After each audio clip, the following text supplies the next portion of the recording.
issue.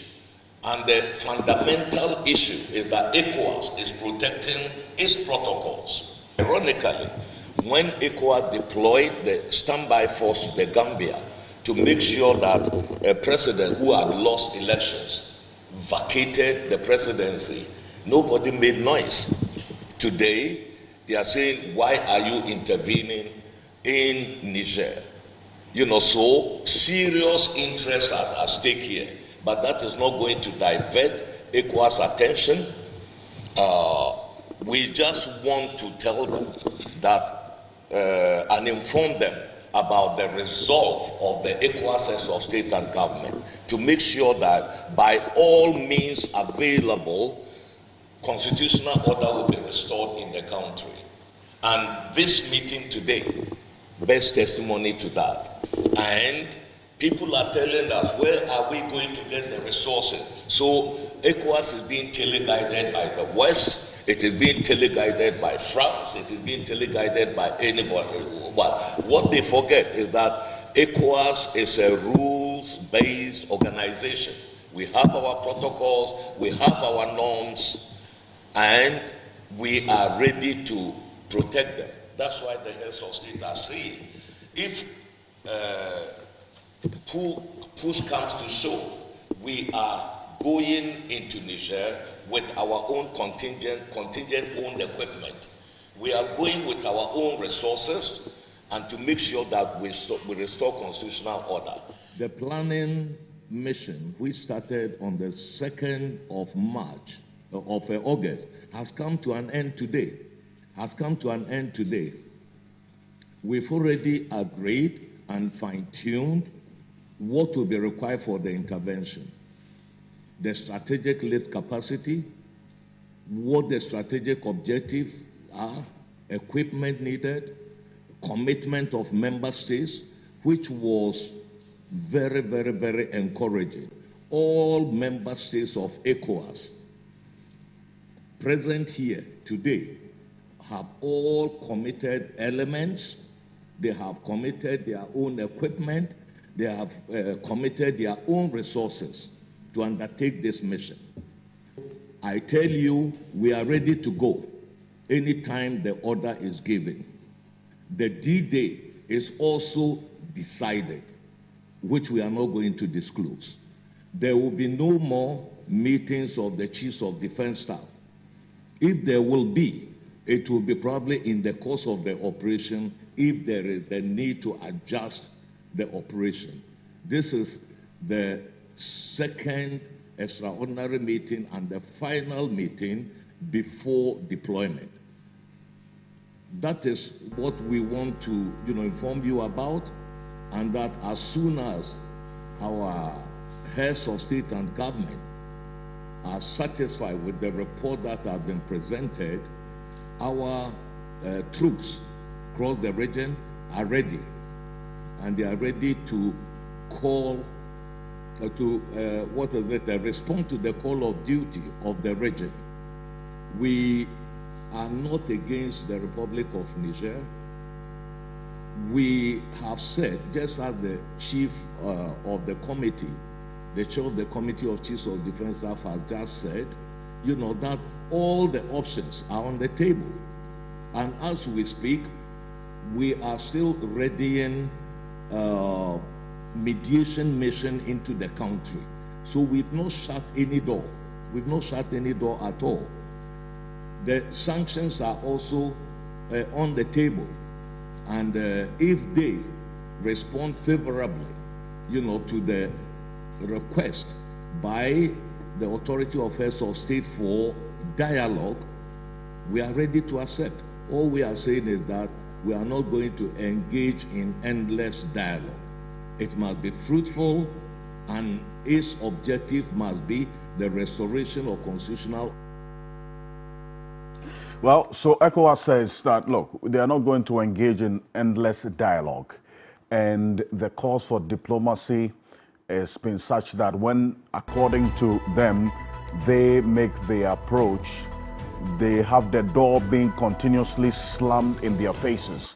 That's the ECOWAS Commissioner for Political Affairs, Peace and Security, Abdel Fattah Musa, you just heard.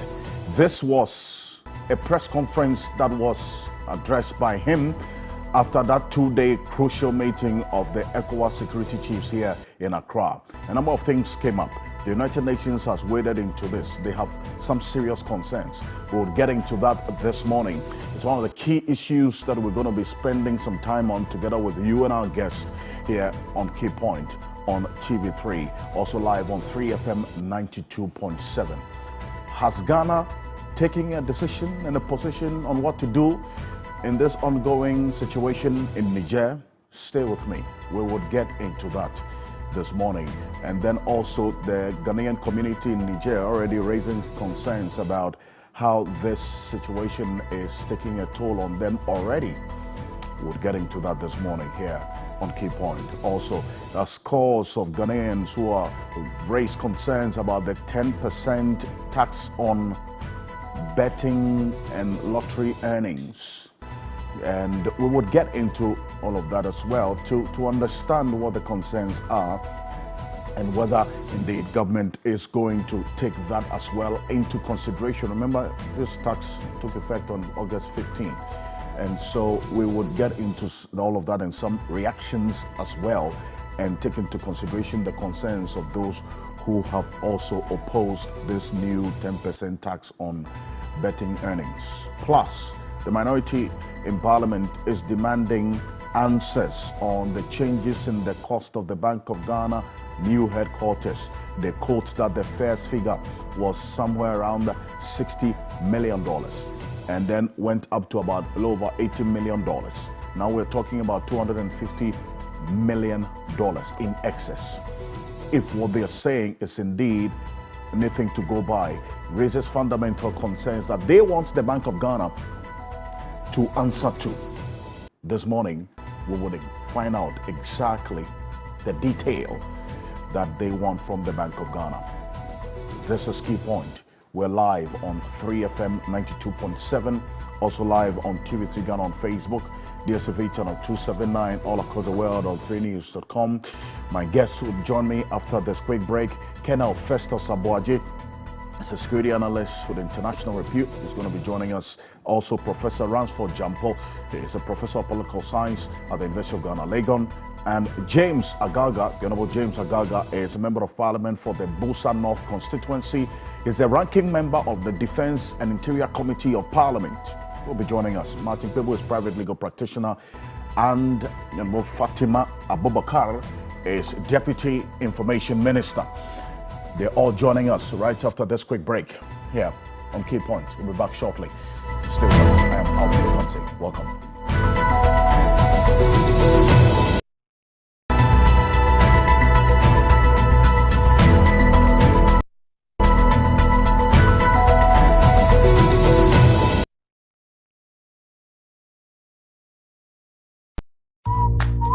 Charlie, Malcolm never they stop the blow on a mind, so Malcolm says shop Fala at any Malcolm shop near you. Enjoy a whopping 20% off this weekend from Friday 18th to Sunday 20th August 2023. It's the Malcolm Fala promo. Terms and conditions apply. Malcolm, where Ghana shops.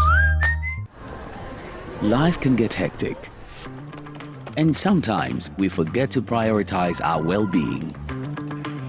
That's where Vernal Mineral Water steps in. A refreshing solution packed with essential minerals, Vernal Mineral Water keeps you hydrated and balanced. Whether you're at home or work, Vernal Mineral Water is there to keep you going. Don't let a busy schedule hinder your health. Make Vernal Mineral Water a part of your daily routine. Share the love with Vernal Mineral Water, the choice for a healthy, vibrant you. This advert is FDA approved. Oh no. Mommy, hurry up. We are out of cereal and there's no time to make something else. Good morning, honey. What's the panic? We are running late and I don't have anything for Kojo's breakfast. Fear not, I've got just the right thing for you. McBerry breakfast cereal biscuits. I've heard great things about it. Biscuit for breakfast? Yes.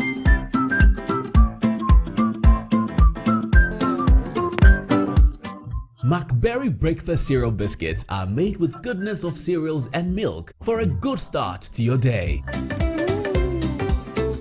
Wow, Mom, this is delicious. Oh, Mom, can we have this every day? Yeah, that's a good idea. Why not? You know. So let's hurry. Start your day with a smile and McBerry breakfast cereal biscuits. Goodness for your mornings. This advert is FDA approved.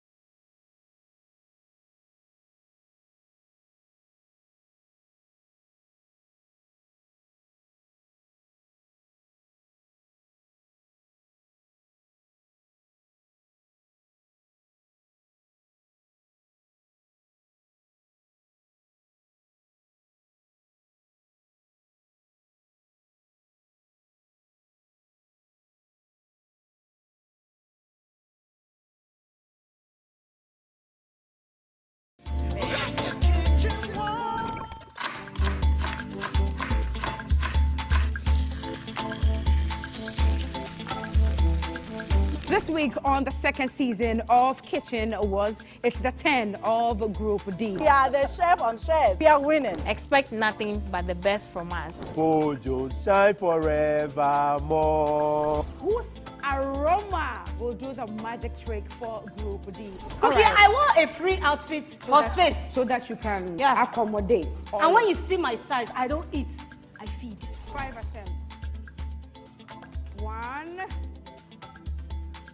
2. Whose aroma will do the magic trick for Group D? Find out right here on season 2 of Kitchen Wars with me, Cookie, TV3, Sunday, 5 p.m. Kitchen Wars Season 2 shows Sundays at 5 p.m. on TV3. Don't miss it. Sponsored by Gino Tomato Mix. And Napa Foods. Say Napa. Enye Ono Soko. PGL.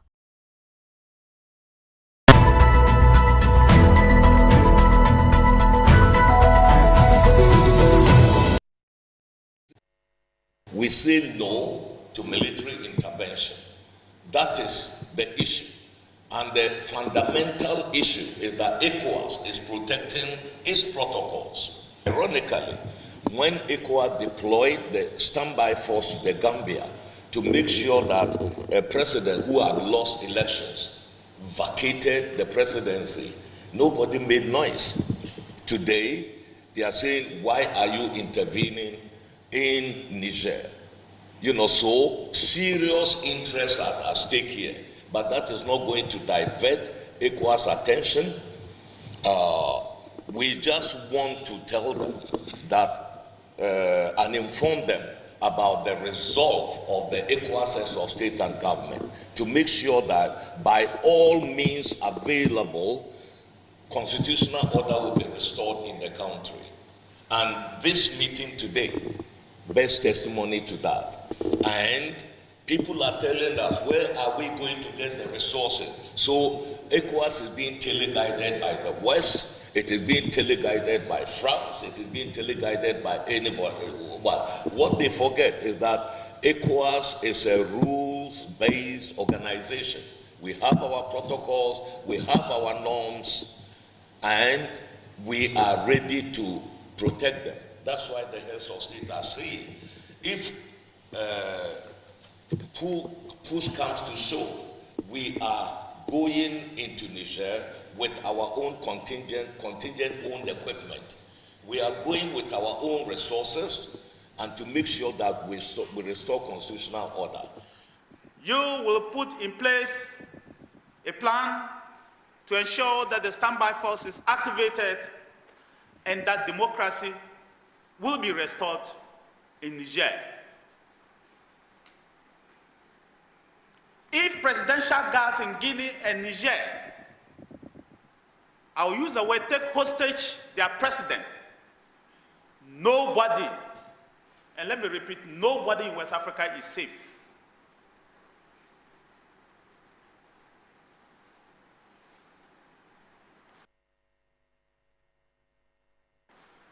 That is why I urge you to continue to be loyal to your heads of states.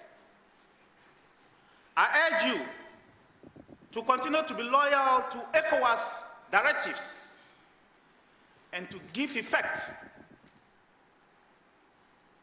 that the days that coup d'etats enjoy the support of our people are over. Yes, in democracy, people will agree to disagree. But the vast majority of our people in West Africa are with you. The vast majority of our people in West Africa do not want to be under the difficulties that we are facing today. We have obligation as ECOWAS members, and you cannot run away from it. Yesterday, I posed the question and answered it myself. Why is it that Burkina, Guinea, and Mali, we didn't go there, and now we are going to Niger? Okay. Again, I gave a solution to it that this should serve as a deterrent because it's becoming rampant. Coup d'etat is becoming rampant in ECOWAS. So we should use Niger to serve as a deterrent that anybody who tries again, ECOWAS will come after him. Okay. And this is not the first time. All right. We've done that in Liberia, Sierra Leone. We've done that in Gambia when Yahya Jammeh said he was not going to hand over power and all those things. Whether we like it or not, it's going to affect MPP. When Victoria Hammer mentioned that if she makes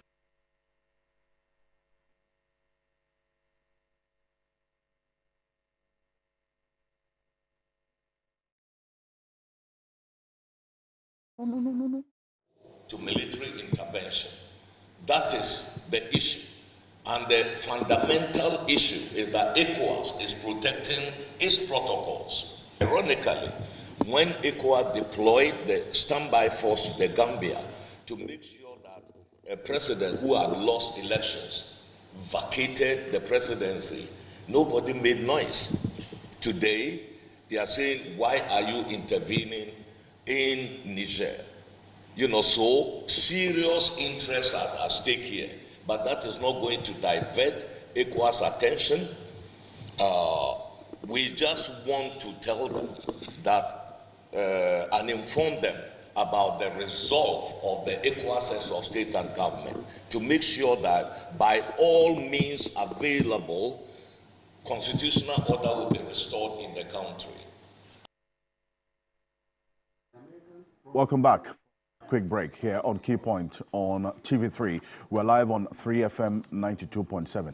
You've heard all the voices of relevance in this particular Niger situation. I'm talking about the leadership of ECOWAS.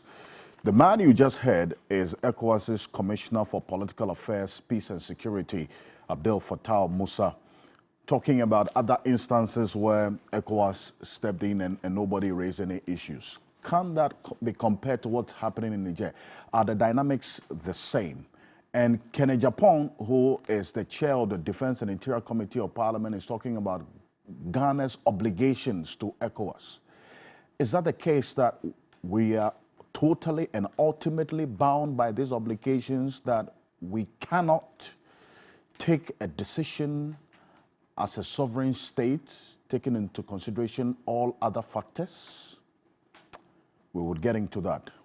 If you just joined us, welcome. My guest in studio is James Agalga, who is a member of parliament for the Bosa North constituency. But for this conversation, he is the ranking member on the Defense and Interior Committee of Parliament, committee whose chairman is Kenneth Agyapong, whom you just heard.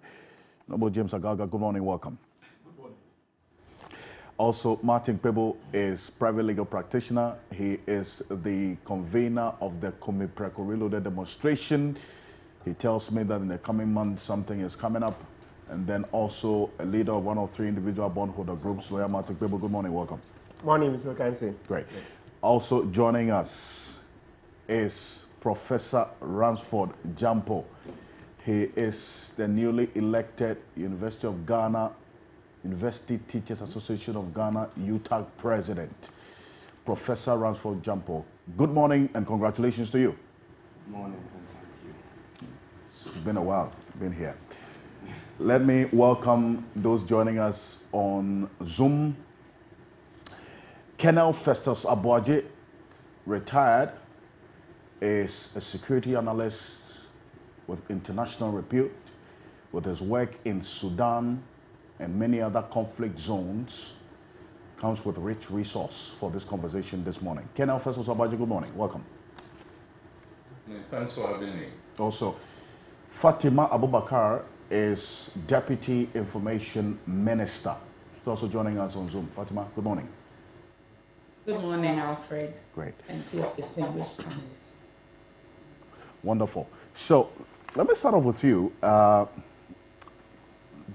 James Agalga, your chairman says that, look, we have obligations to ECOWAS.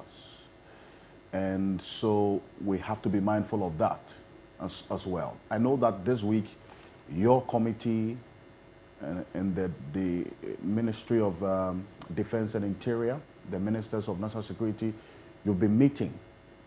What has been the issues that we've been discussing, taking into consideration before Ghana's decision on this Niger matter? Well, thank you, Mr. Okansi.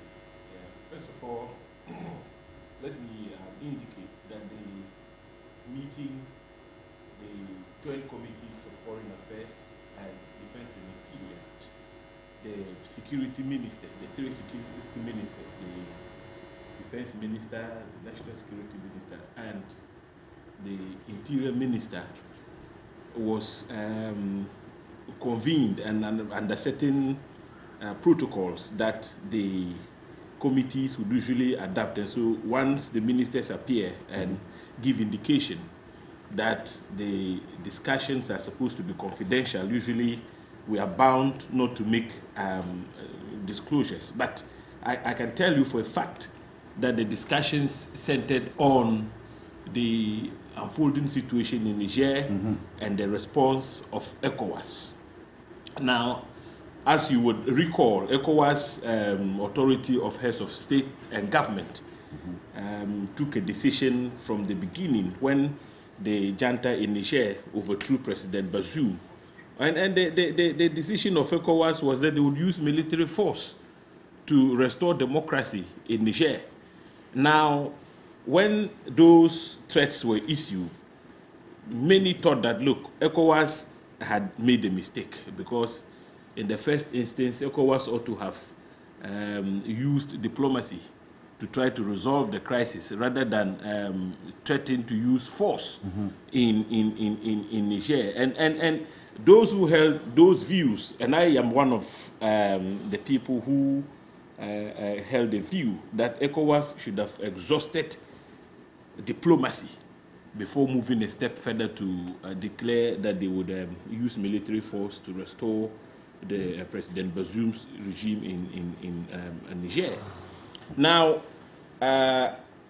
having said that, the question is whether Ghana is obliged under ECOWAS protocols and can deploy troops without recourse to Parliament. I think that that is the issue which has engaged our attention, and it was one I would make that particular disclosure because it's not inimical to the protocols we set for ourselves, because I have been speaking to that issue all along, that whether or not we are bound by ECOWAS protocols to apply force under a 1999 protocol, which is supposed to be a revised protocol or not, Ghana is a sovereign state.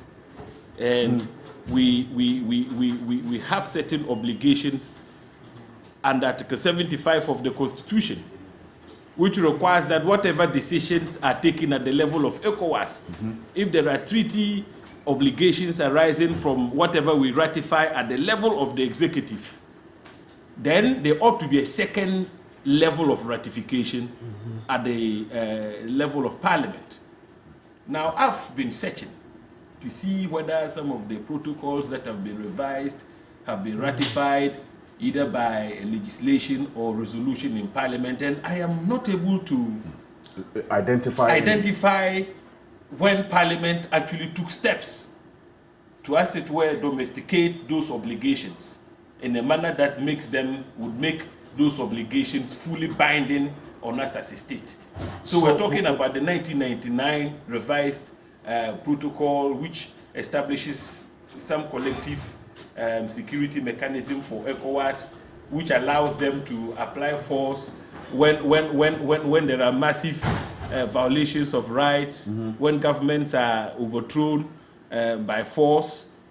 I'm talking about coup d'etats. Yes. And when the rule of law in general is compromised. You see, those protocols, I am not very certain, have been domesticated. So without the evidence of... Mr. Okansi, that is one level of argument. Okay.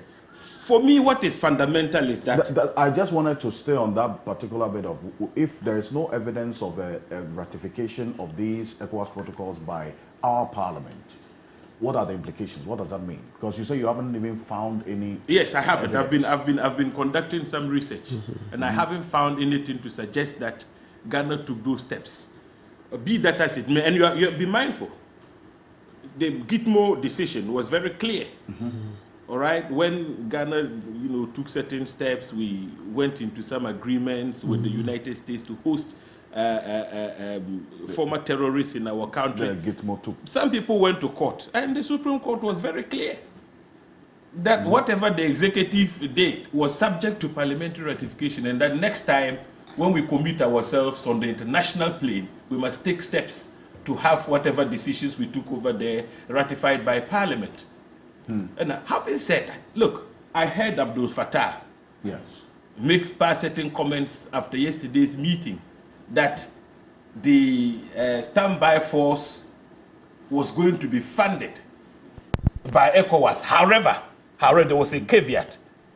They were willing to accept support from friends, friendly nations, etc. Now, Mr. Okansi, what does that tell you?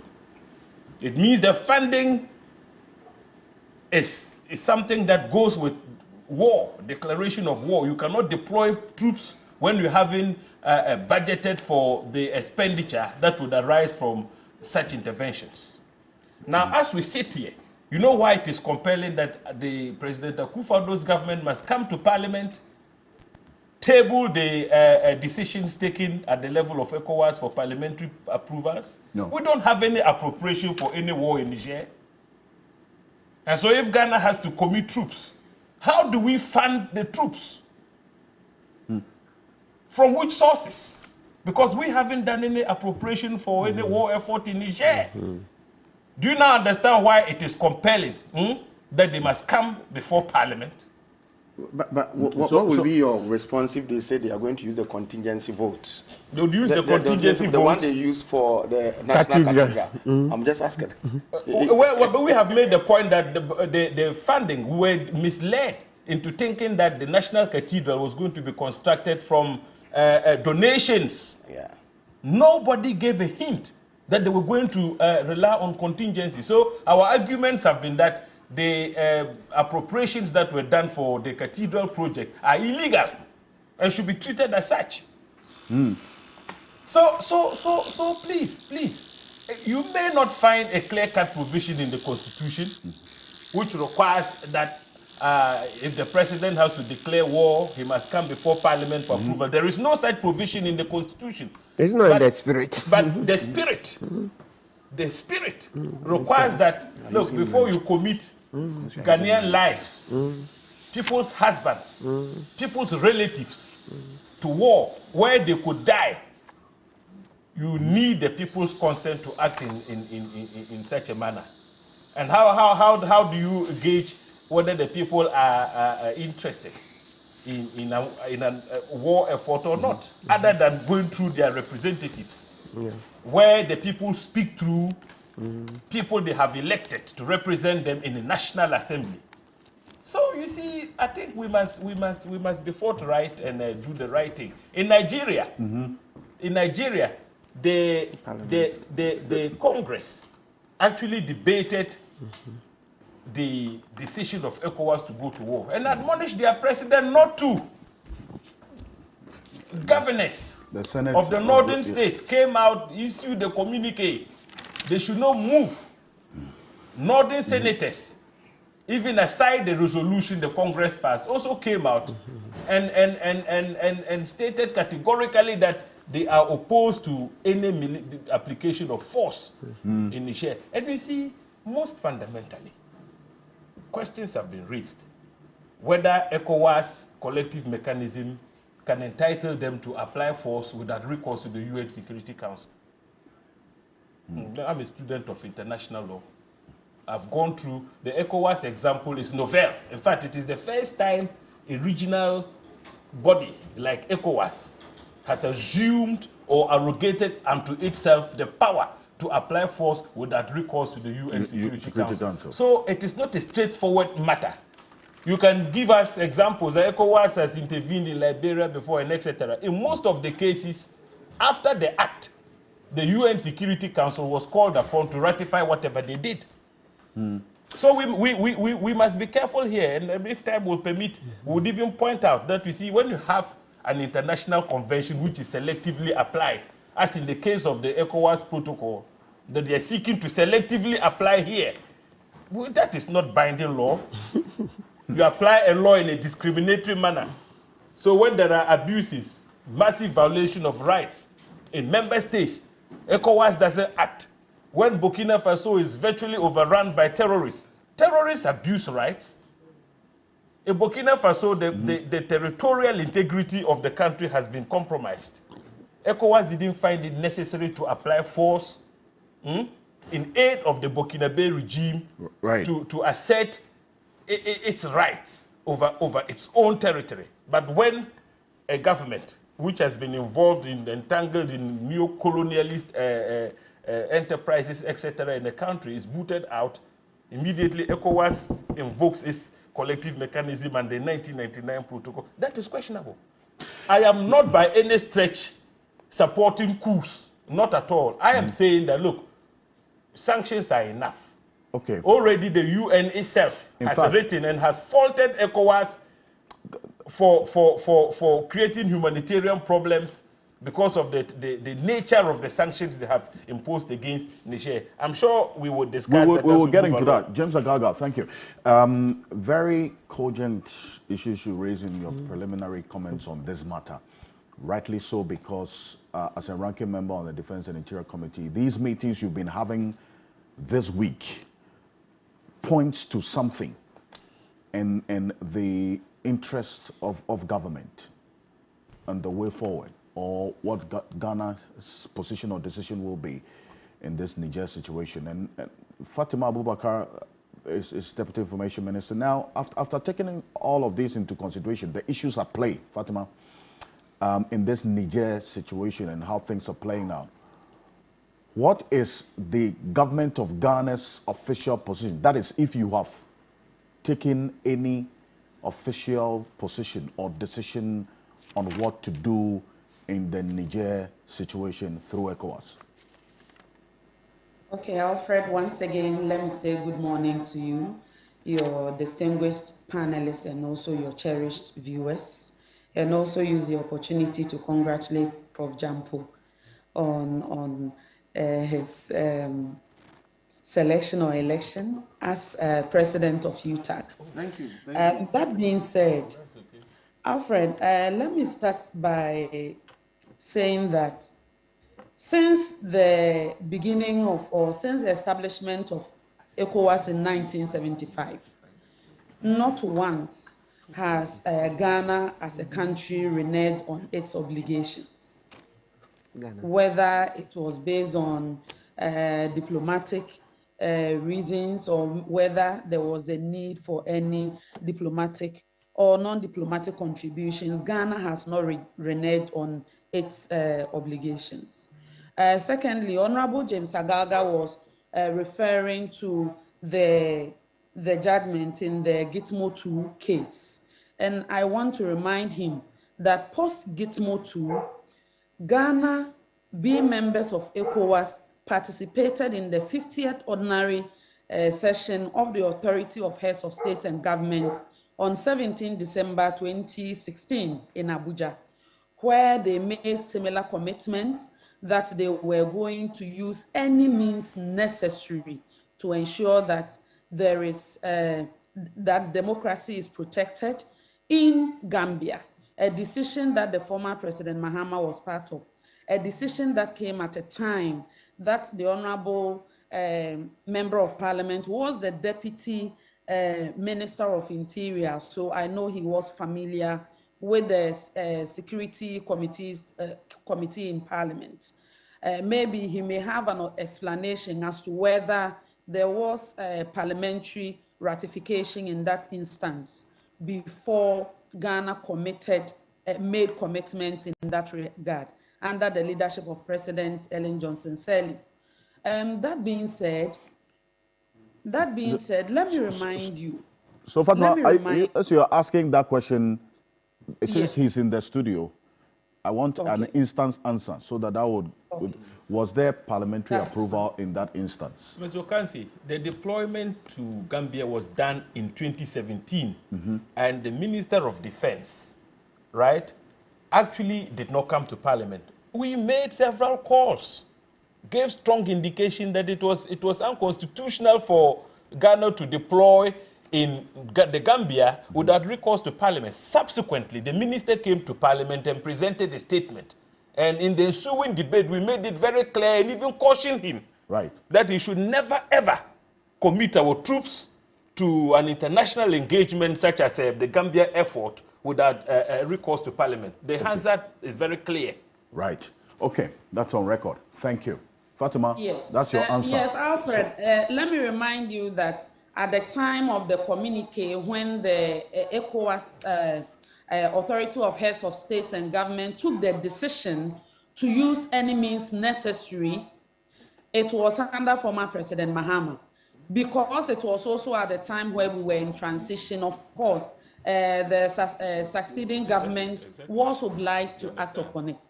I am not saying this in any negative way, but to reiterate the fact that successive governments from Liberia all the way to Guinea-Bissau, where there has been the need under the ECOWAS protocol, which provides that in extraordinary circumstances, including on humanitarian grounds, and also where there is a removal of a government by undemocratic means, which is against the constitution of the respective country, ECOWAS can intervene.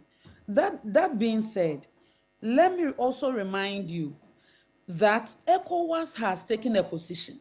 The position that they have taken in this case, as they took in the case of Gambia, is that first they will use democracy and they will use military intervention as a last resort. When we talk about military intervention as a last resort, it means even while they are mobilizing and having a standby security force to intervene, they are still making good use of diplomatic channels and making sure it succeeds. As in the case of Gambia, if we wake up tomorrow and the presidential guards in Niger says we have changed our mind, we are releasing President Bazoum, and therefore we are restoring democracy, there would be no need for ECOWAS joint military force or security force to intervene in any way. And I believe there are some other options that may be considered by the ECOWAS Commission, which may be for security reasons, will not be appropriate to be communicated to the public at this moment. Okay. That being said, when the joint ECOWAS heads of security from ECOWAS country met yesterday, whatever I have said is what they mentioned. I'm only rehashing their points. But they had the overwhelming support and presence of 9 member states. Apart from those who are sanctioned, the only countries that were not able to participate were just Cape Verde and Guinea-Bissau, who had reasonable excuse not to participate. And there is also the issue being raised about funding. Honorable Agalga raised funding issues. Yes. That Ghana doesn't have money. He mentioned No, so he Cathedral. made a specific reference that no appropriation has been made for Ghana to engage in civil war or peacekeeping or whatsoever in this particular 2023 budget. So, assuming that you take that decision to commit troops to the ECOWAS standby force, where is the money coming from to fund these troops going?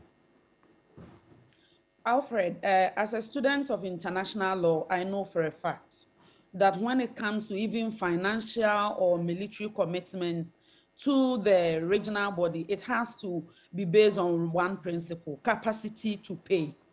We know that all the countries and the ECOWAS do not have similar capacities or similar prevailing economic conditions. So, of course, in the case of Ghana, our contribution will be based on the capacity of the government of Ghana upon serious deliberations to see what we can afford. No country or anybody can give what they don't have. That is why you also mentioned that at the meeting yesterday, they mentioned that they are also requesting friendly or like-minded multinationals or countries to come and support with respect to funding, because ECOWAS is aware of such constraints that every country will give what they are able to give. That being said, Alfred, so are you saying, let me stay on that, are you saying that Ghana is going to commit resources, or we are going to contribute to the ECOWAS standby force financially if it so decides to intervene military-wise in the Niger situation? I am saying that when we get there, Ghana will cross the bridge based on Ghana's capacity. No, in crossing the bridge, not even, it's talking about capacity. We don't have money. When we get there and Ghana is able to contribute only one cedi, that is what ECOWAS will take. And that is usually the convention. But are you going to take into consideration our current economic situation? We don't have money. Of course. I've already mentioned that. Of course, I've already mentioned that. That capacities of various countries are not the same. The capacity of Ghana and the capacity of Nigeria are not the same. The capacity of Ghana and maybe Benin or Togo are not the same, but all of them will contribute when the need arises. But let us not jump into conclusion that diplomacy will not work. It may work eventually. Okay. But I am saying that let's look at even some of the recent happenings within the sub-region. In Guinea-Bissau, Ghana has troops. When there was attempted coup about some 3 years ago, 2019-2020, in Guinea-Bissau, Ghana committed troops. They are still in Guinea-Bissau. Ghana committed troops to Gambia. Ghana committed troops in the past to Liberia, among others. And this, I don't know whether this is the first time we are raising, do we have money, do we have money? I believe there's been times that we've made similar commitments, whether we were under an IMF program or there were other challenges that were facing the Ghanaian economy. But Ghana cannot give what Ghana doesn't have. Okay, but And I wanted, also, the question was whether Ghana had taken a decision on this Niger matter.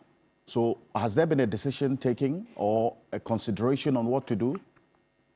Alfred, Ghana's position is ECOWAS' position. It's even a non-starter. Ghana is a member of ECOWAS. Ghana has never reneged on its obligation.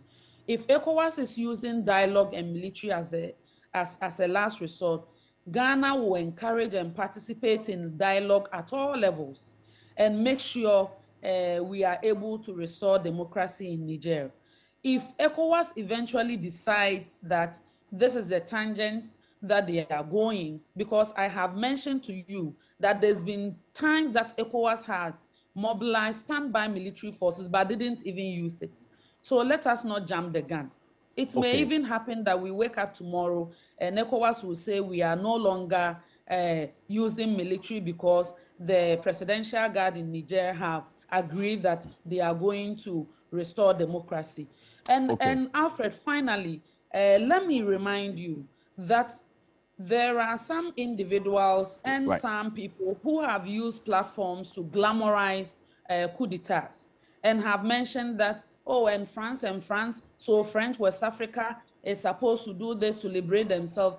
ECOWAS' position is not influenced by France. ECOWAS has autonomy. That being said, Ghana is surrounded by 3 French-speaking countries. So if anybody sits on any platform to advocate that those French-speaking countries have every right to participate or have coup d'etats, they should remember that all the refugees and illegal immigrants, let me put it that way for want of a better word, all the people who are infiltrating our borders, they will not only come from Burkina Faso, as you have seen recent DW documentary show. They will start coming from all the other French-speaking countries in West Africa to Ghana. And the cost, I don't think anybody wants to look at that cost. And the cost to Ghana in terms of finances, in terms of infiltration of terrorists who will come with all sorts of security threats, because you and I are aware that when we look at our borders across West Africa, they are not like borders properly so-called. Yes, there are some borders that are recognized, but there are also a lot of illegal routes that people can use to access Ghana. And whether they are people who have best intentions or people who are moving weapons and bringing terrorists into our country, nobody can stop that. That threat is actually real. So it is important that when there are necessary steps being taken to contain certain situations outside Ghana's border, we actively participate and make sure they nip such security considerations in the bud. And also finally, that you know that even as we look at the security situation in Niger, likewise other West African countries, the governments, even including those who are under military regime, do not have total control of the landmass of their countries. I am very familiar with Niger. I have been to Niger as recent as December 2022.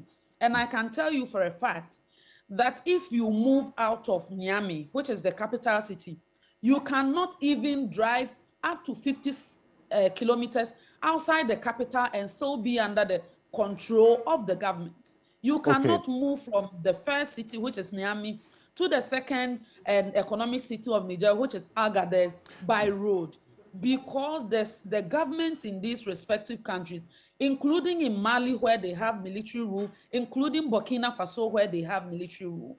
So at the end of the day, if we glamorize coup d'etat and create the impression that, oh, these military leaders have alliances with other mercenaries like the Wagner Group, among others, so we should be afraid. Don't allow your country to go and look for trouble. Let us mind our business. Well, eventually, all the terrorists and all the bad people will get to our borders. Fatima, in fact, on this platform, as has been specifically stated, nobody has glamorized that. But then again, you see, the Ghanaian community there is also concerned about how Ghana's position could impact them. I've spoken to the leadership of the Ghanaian community there. They say that if Ghana takes a decision to contribute troops or to support ECOWAS's position, if it so decides to intervene with the military in the Niger situation, they will be targeted and attacked. That's one of the fears there. Are you, as a government, taking that into consideration as well? Definitely, Alfred. It does not matter where a Ghanaian finds him or herself. When the need arises for the country to make provision to take care of its citizens, including bringing them to safety or taking them out of harm's way, I believe government will take the necessary steps to make sure Ghanaians are safe. But I'm saying we have not even gotten to that point. And let us pray that it wouldn't even come to that. But well, I'm trusting that all the heads of security from the respective countries will not just take a decision in haste. ECOWAS will not just take a decision without consideration for some of these issues that you have raised. So, this position espoused by the Deputy Information Minister, that we are part of ECOWAS, so ECOWAS's position is our position. Is that to say that as a country, as sovereign as we are ultimately bound by ECOWAS protocols and we cannot take decisions on our own, taking other factors into consideration based on our own situation? No, absolutely no. Our sovereignty is still intact. So when a president goes to commit to be part of an ECOWAS program, it is subject to parliamentary approval. And so let's go to Article 75. That's what our Constitution says. The president by himself cannot go and enter into any international treaty, agreement, blah, blah, blah, without parliamentary approval. So that is what we have to go by. If our parliamentarians don't agree, no, the president can't go ahead. So Article 75 says, 1, the president may execute or cause to be executed treaties, agreements, or conventions in the name of Ghana. Excuse me. A treaty, agreement, or convention executed by or under the authority of the president shall be subject to ratification by A, Act of Parliament, or B, a resolution of Parliament supported by the votes of more than half of all the members of Parliament. So the president can, yes, enter into it. There is the Vienna Convention on International Treaties that also comes in, all right? But it's recognized and it's accepted. So we have what we call, Ghana as a nation, we have what we call a dualist state. So when we say dualist or dualism, your president goes, he can sign international treaties, but for those treaties to be binding on the country, he has to come and seek the approval of the internal parliament. So once that is not done, no, we are not bound. That's why I say if you go into the Vienna Convention, there's also a provision that, but don't use, don't do self-seeking, that because you've signed and then you don't use diligent efforts to get internal ratification so that you can run away. Yes, that's what it's saying. It says that, yes, when you sign, you are bound to a certain extent, so be diligent to get internal. Yes, so be diligent. Come and convince our representatives. If you are not able to convince them, sorry, it won't be binding. It won't be. So this ECOWAS group, Ghana is committed, Ghana, it's not legal. Until Parliament approves it, it's not legal. Our troops will not leave here. You see, even the Presbyterian Church is stepped in, and other churches, right? The Christian Council. Yes, that's it. Look, listen, President Kufuor, you have to stop. Honorable Fatima, please, you guys don't do that. Don't do that. We're a country of laws. Come to Parliament. If Parliament agrees, sure. By the time you get to Parliament, we will also marshal forces and go and convince our parliamentarians not to agree. We are not going to any war. And nobody is glamorizing any coup d'etat. I understand, Honorable, you may prove it. I understand Ghana is committed some 5 million to the ECOWAS Peace Fund. We are not in support to. That's what I'm hearing. We are hungry. We are very, very, very hungry. People haven't eaten. People haven't bought medications. People are dying in the hospitals. People are dying. You can't take our money to go and give ECOWAS for any this restoration of constitutional order there. No, please do due process. You come to Parliament. When you get there, let our parliamentarians debate, and then we will see where the chips will fall. But please, no, that 5 million we are hearing, we need a clarification on it. Has Ghana sent 5 million to the ECOWAS Peace Fund? Has Ghana committed 5 million? On what basis? When you haven't even printed textbooks, schools, 4 years, there's this program, the new textbooks. This is the 4th year, right? We've done only 5 textbooks, and even out of the 5 textbooks, a lot of the children don't have textbooks. You have 3 children using 1 textbook. What kind of system is this? And we are going to support a restoration of a democracy in what do you call it, Niger? No. Yes, let's not also preach fear that if Ghana doesn't go there, our borders, they will come in. So, in fact, just as you said, people are glamorizing coup d'etats, you're also preaching fear by saying that if we don't go, we are in danger, the people will come here. I don't think that's how it works. We also have our security system here. It may not be the best, but I also know that there are some programs where the U.S. has been helping us. And look, let's not underestimate it. When the U.S. has the biggest, embassy in Ghana here, it has some significance, and there are other things. It's not everything we say on air. So we have some help. Please, let's not rush. It's not logic that once Niger, and we are even saying that we have citizens in Niger, so there's even the first line that our citizens are in danger if we go to support. Then number two, these security matters. Ghana is entering into various agreements with the U.S. They've been helping us, so we'll get help. So it's not automatic that anything happens, there will just be a spillover and then Ghana kaput. No. Just remember that the size of the embassy in Ghana, the biggest, it has certain security implications that we have some support. It's not everything we'll discuss on. Indeed, lawyer, I'm not taking it away from. I'm going to come back to you, but you asked the question. So, Fatima, has Ghana committed the 5 million cedis? Is it dollars? I beg your pardon. $5 million to the ECOWAS Peace Fund. Not that I am aware of, but since you've mentioned, I will look at it and get back to you. But let me let him finish. I have a few. I see. So you are not aware of whether or not we've committed $5 million. You can't say for now. Not that I am aware of, but I will find out and revert. So, but if Ghana is going to commit troops, where is the money going to be taken from? Since appropriation has not been made for it in this fiscal year. You played some voices earlier and also took Honorable Agaga's submission where they mentioned the contingency vote. I am saying that Ghana can only contribute what Ghana has. If it is 1 cedi, that is what Ghana will give.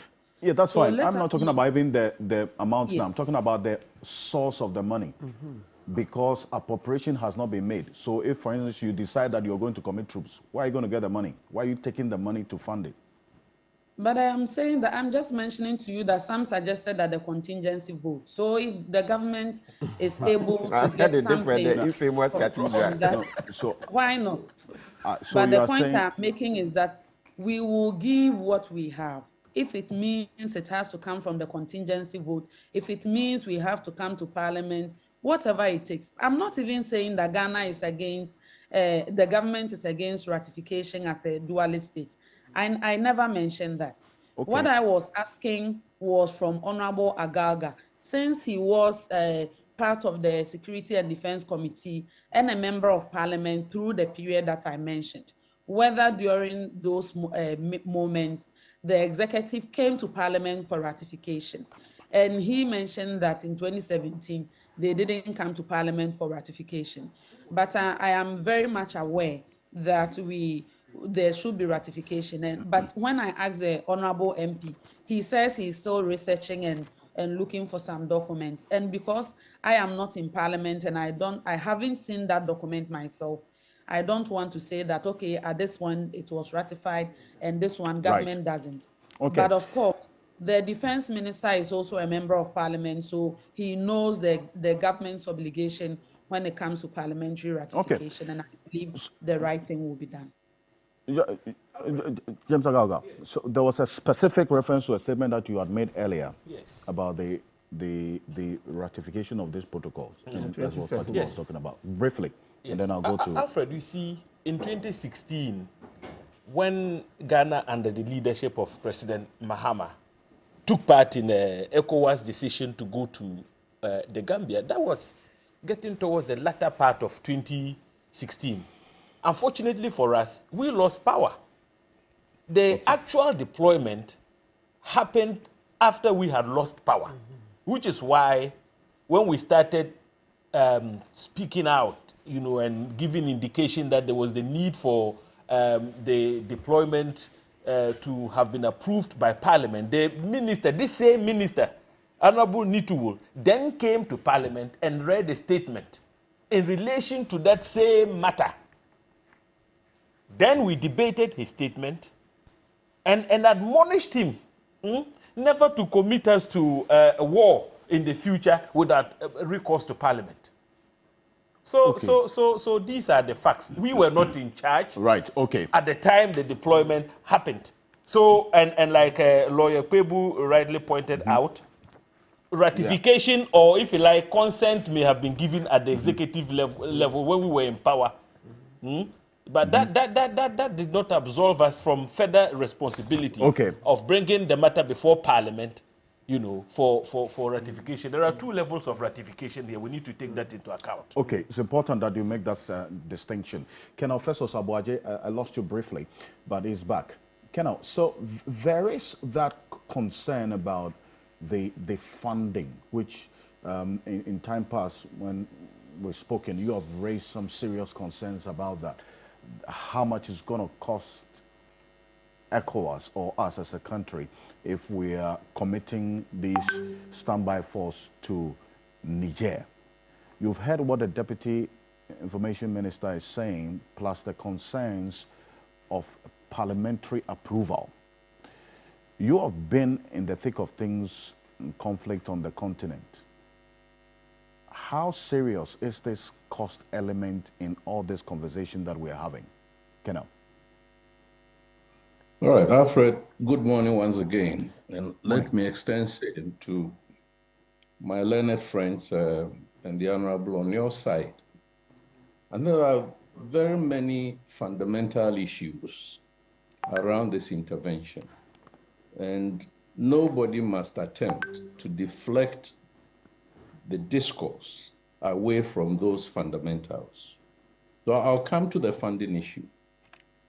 But before I do, you see, the statement by Dr. Abdul Fattah Musa that we are ready. We are not ready. Where is the force commander? There's no force commander. There's no force commander. Of course, I know the processes that after this meeting, they will recommend a short list of, officers. And then the Mediation and Security Council and the Mediation and Security Council now is conflated. It should have been a body of 9 out of the 15. From inception, all 15 said no. So that all 15 of us at all times will constitute the Mediation and Security Council, and then will also be the authority. You see where some of these inconsistencies are. There are many fundamental political dynamics that I cannot talk about now, But there's no force commander. It's not been announced. And if it's not been announced, there is no leader for any intervention. So the question that we are ready is debatable because we have not exhausted the internal mechanisms for now launching the operation. That's one point that we need to bear in mind. The other fundamental issue is that, Alfred, war is an immoral activity of man because you are going to kill. And this intervention is the closest that you can have to war. We are going to kill human beings. So therefore, in law, we say that the cause for that war must be just. And I'm glad that we have a lawyer with you. Jus bello or us bello or whatever they call it. Just cause. My argument is that the cause for this intervention is not just. So when Dr. Abdul Fattah Musa is saying that we went to Gambia or the Gambia 2017 and nobody raised any noise, be that as it may. In that 2017, in Benin, there was an unconstitutional change of our accession to power that was evolving by the sitting president. That was the same 2017. ECOWAS didn't say anything. Did we hear ECOWAS talk about the change of the Beninois constitution? We didn't hear that. Come forward 3 years later, or 4 years later, in Côte d'Ivoire, the sitting president also changed this constitution. Come several years later, in Senegal, the president attempted to change the constitution. So the unconstitutional change of government or the zero tolerance for accession to power via unconstitutional means is broad, is either civilian or military. So the question is, why is ECOWAS, being so rattled by this coup in Niger? We need to find the answers. Now, on the fundamental question or let me conclude that if you have these unconstitutional leaders, because Togo has signaled ECOWAS that it's not in favor, you see, so now the numbers have even dwindled. The Lusophones, Guinea-Bissau, Cape Verde, have categorically said they are not part of it. They're not going to be part of it. Then we have the 4 who are under sanction. Then you have Togo, who is saying that I don't support this idea, although it's not come out, So the numbers have dwindled. But out of the remaining numbers, you have 4 who are not Democrats, or 3 who are not Democrats: Senegal, Cote d'Ivoire, and Benin. Now, these ones who have already violated the ECOWAS constitution cannot be part of any council that takes the decision to go and restore democracy in Niger. And therefore, for Ghana, the cause is not just, because he who comes to court with equity or for equity or whatever must have come clean with hands. clean hands, indeed. And yes, 3 of the leaders don't have clean hands. So Ghana must think twice before it puts its foot into this kind of, or its finger into this kind of abreuas food and so on and so forth. For the funding mechanism, what I know, we are talking about the ECOWAS standby force. So ECOWAS established a peace fund, and the peace fund is to be capitalized from taxes or levies on imports and exports within member states. I'm not an economist, but my understanding is that from our books every year, member states or Ghana will determine that exports and imports amounted to so much. So per the ECOWAS arrangement, I think it's 0.5 or whatever it is. This is the 0.5. But the 0.5 is not automatic. I believe that there will be other processes of channeling the 0.5 of that levy to ECOWAS. Now, if the 5 million purportedly paid to the ECOWAS is part of this import-export levy, that's fine. But if it is additional, then we need to raise questions. Indeed, I don't believe that even all member states of ECOWAS have paid up. At all times within the African Union and ECOWAS, there are people who don't pay. They can't pay. You see what I mean? So given our current circumstances, these economic exigencies, does it make sense to send that money to go and fight a war? Now, when you are in your house, and I want to be a bit, indigenous here, because village wisdom is more than the wisdom that we obtain through universities. My due respect to Professor Jampo, you can go to school and have the highest degree. If you don't have village wisdom, I think you are missing a lot. A great deal. A great deal life. You see, so but if you can't, you can't feed your people. What do you call this arrangement? Free feeding or free food or whatever is in arrears. Get Fund has been collateralized. ESLA has been collateralized. The Bank of Ghana is in debt. Does it make sense? Where is the priority? You see what I mean? So this democracy and this thing that you've been given the authority doesn't mean that you take decisions that largely may not be popular with the population. One of your sister stations, I know we're going to come back to the nitty-gritty of the issues, but a sister station did a survey. Granted that it's not a scientific survey. 82% Ghanaians who were sampled said that they are not in favor, but they are against. You see what I mean? Because their stomachs are empty, their stomachs are zero. That is where the emphasis is. It's about national interest and national security. And in both of these domains, that citizen who is a Ghanaian is at the center. If that citizen is not faring well, then the national interest is also not faring well. So don't let us hide behind arguments and so on and say that, well, look, I've read these ECOWAS protocols, okay, right? The treaty, the protocols, which includes the 1999 mechanism, the what we call the ECPA, ECOWAS Conflict Prevention Framework 2000. Alfred, anybody who thinks I'm telling lies must go and read these documents. Intervention is not mentioned. You find peace building, you find enforcement of sanctions, you find preemptive deployment, like, what do you call it? Like Gambia. Gambia was a preemptive deployment. Okay. It was not an enforcement action. You see what I mean? Yes. But it's not mentioned anywhere because committing troops under international law is a serious enterprise. And in fact, it is the seriousness of it that wanted to find out, for instance, how long it's going to take to, for instance, marshal if ECOWAS decides that they're going to deploy this standby force. The commissioner talks about they are battle ready, they are there. But you dispute that particular position and the element of cost. How much is it going to impact on the books of the member countries? Yes.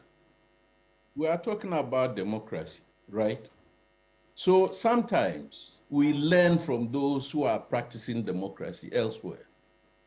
If America had been us and ECOWAS had been NATO, by this time, the Congress of the United States would have been asking its president to bring the arrangements to the Congress. They would want to know how much it is going to cost America before they grant the congressional approval for the appropriation of that budget. The same must apply here.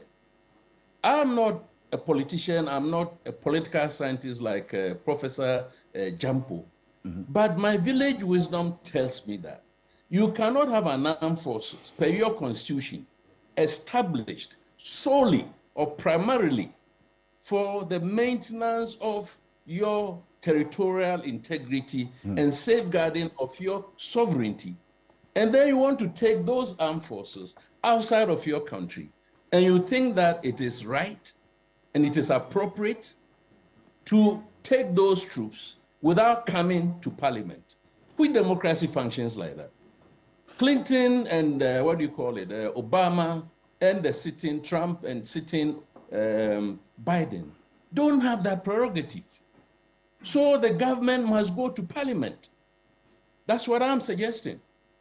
And indeed, if it is true that we have not domesticated this so-called 1999 mechanism or whatever protocol that we are basing on to go to Niger, that even makes the case more serious. You see what I mean? Because when I joined the army, I joined in order that I will protect, I'll help to protect, not me and others, will help to protect and defend the country. So when we are going, if it's peacekeeping, fine. If it is peace building, fine. If it is enforcement of sanctions, fine. These are specifically mentioned in all the ECOWAS documents that relate to the use of force. Intervention is not there. So what is happening is that ECOWAS is hiding behind this omnibus clause, which says another operations. Now, other operations cannot include suicide. You see what I mean? It cannot include suicidal operations. So if it is not mentioned, then we need to go through the steps. As far as timing is concerned, the ECOWAS standby force arrangement says that for this operation, and I think Ghanaians need to understand, this is a scenario 5 operation. A scenario 5 operation is a complex peace operation with spoilers. In other words, there is somebody out there who is going to fight you, who is going to oppose you. Now, for that operation, you need 90 days to prepare. There are good reasons why in 2003, and I was a member, the only African member, together with 2 UN, I think 3 UN, who sat in Addis Ababa and crafted the African Standby Force Protocol. Be that okay, I was then, learning the tricks. But I've been very, very conversant with the African Standby Force arrangements. There are good reasons why if you are going to go on such an operation, don't rush. Take time and get all your capabilities, all your assets together. Let the men and the women get to know themselves and know their leader, and raise their morale. Make sure that everything they need is going to be there. So you don't go and halfway, you get stuck. Okay. That is not where we are, in my mind. We are nowhere near that. And therefore, I see, and I find it very, very unfortunate, that some of the statements coming out are actually propagandists from the ECOWAS angle. And ECOWAS must not be playing propaganda. ECOWAS must be putting facts on the table for us as citizens of ECOWAS to digest. There's so much inconsistency, incoherence, and so on. I mean, how can we, in the middle of, this black ant, which, stings very sharply. You don't stand in that and then be picking the ants. You stand outside. Yes. We cannot at this stage be talking about, and I'm referring to the Vice President's speech yesterday at the Ghana Armed Forces Command and Staff College. Were we not in ECOWAS when since 2012 the Tuaregs rebelled and almost got close to Bamako? What we did was to sit in Accra and establish the Accra Initiative in 2017. Now, 6 years down the line, 2023, you are now seeing the reason why we must deploy forces to go and counter terrorism. If we had done that, because my study tells me that the whole tensions around management of the security of the countries under threat from terrorism is part of the coups. You see, so let's get serious. Governance is a serious issue. You see what I mean? Let's get serious. Let's have foresight. Don't let us act as if we are tin gods and we can do anything that we want. It's not going to happen. It shouldn't happen. Okay. Colonel Festus Aboagye, thank you, but still stay with us. Fatima, if a decision is going to be taken, you are mindful that it definitely would have to get parliamentary approval, is it not? Yes, I'm mindful of that. Hello? Where necessary, as mentioned, that if there is no ratification, Fatima, because, I lost you from the beginning. Yes, you were saying. Okay, please, can you hear me now? Yes. Yes, I mentioned that Honorable Agaga says he is not sure whether some of the protocols have already been domesticated. I don't have that information here. But since you have mentioned, I will find out whether there is any such ratification that has been done, or in this instance, the government has to go to Parliament. But of course, in committing to this ECOWAS protocol, government is aware of its supreme obligation to the Constitution and the people of Ghana. So I believe the right things will be done if the need arises at all for us to give that military support. Okay, so you go to Parliament and get the people's representatives' approval or input into this, if you have to. That is if. That is if, because as we speak now, I mentioned that we are all speaking based on speculation because we don't know whether there is some ratification done on some of the protocols already. So until I see that something of that sort is done, it is best to exercise restraints until you know for a fact that in this instance, we haven't domesticated our commitments under the protocol, and we are supposed to go to Parliament for ratification. Okay. Thank you. I think that is one other major concern that we all had. And John Magaga, so the Deputy Information has indicated, stated categorically that any decision that will be taken will be subjected to parliamentary approval. People, you raised that concern as well. So we've got it. It's not negotiable. Article 75 is very clear. And the fact that, you see, the fact that maybe in times past something was done and there was no parliamentary ratification, it's no reason to say we can continue doing that. No. There are a number of Supreme Court decisions on that. They tell you that, look, even 500 years. So, I mean, and it's no secret that naturally when this government came in 2017, it had a lot of goodwill. So things were done. Sometimes we were not right, but we're just so happy that we are thrown out JM. You see, but now times are different. So please, 2017 is not the same as 2023. Now we are very angry, very, very hungry and angry. So there is no space for President Kufuor to attempt to commit troops or to give our money. So we are back to that $5 million we hear has been given to ECOWAS. We want it back. I mean, from what I'm hearing, $5 million cannot be conjured from air. It's probably true, because if the countries haven't committed money, on what basis is Dr. Mustafa saying they are ready? If we don't have money in the ECOWAS peace fund, on what basis will ECOWAS be saying that we are ready? Or it's just saber rattling, threatening. No, but if you just threaten on an empty coffers, you will soon be found out. So let's very critical at this stage. We need government's full response on this $5 million that's alleged to have been sent to the ECOWAS fund. We don't want our money going to any ECOWAS fund when we are very hungry.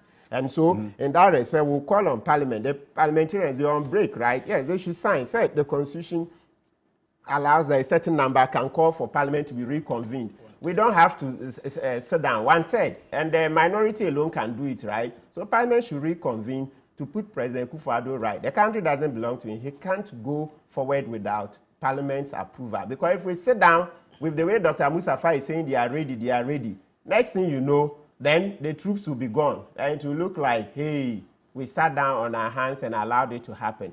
Meanwhile, in the meantime, I'm sure you saw all throughout the week, you've heard news coming from Burkina Faso, Mali, and the rest that they are going to support the regime in Niger. So that's going to be a full-blown war. Can you imagine? Yeah, you go to Ghana Web and the rest, you see that even some says they've already sent what? Burkina Faso have sent material support to Niamey amid a threat by the regional bloc, ECOWAS, to enter the country to remove the junta. Footage broadcast on the station late Friday, August 18, showed a number of fighter jets. Can you imagine? Fighter jets landing on a facility in Niamey, etc. Okay. So, no, please, we don't want this. I think the president should come and address the nation. Okay. We shouldn't allow this thing to fester with rumors and the rest. That's how the First World War started. And I wish to get the opportunity to clarify. Yes. Yes. What clarity exactly, Fatima, are you talking about? Yes, you said I made an emphatic statement that we will be going to Parliament for ratification, but that is not what I said. Okay, so I Mr. asked the question. There's no negotiation. We can't send any troops or one if you're going to take any decision, you are mindful of the fact that you would have to go to Parliament to get a ratification or approval, and you said yes. So no, I said that in honoring our obligations under the ECOWAS protocol, government will make sure the supreme interests of the Ghanaian citizens are taken into consideration. And I've also mentioned to you that as we speak, you are aware that I'm not a minister at the Defense Ministry. So, of course, it is not all the information that is available to me as to whether in this particular instance there hasn't been any domestication of the protocols that we are talking about. So it is also important for me to revert after speaking to the minister whether some of those actions have been taken, and if it has not been taken, their commitment under Article 75 of the Constitution.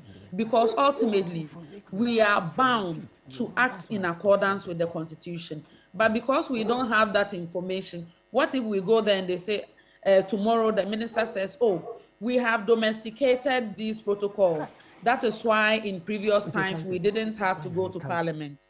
That will be a contradiction in itself.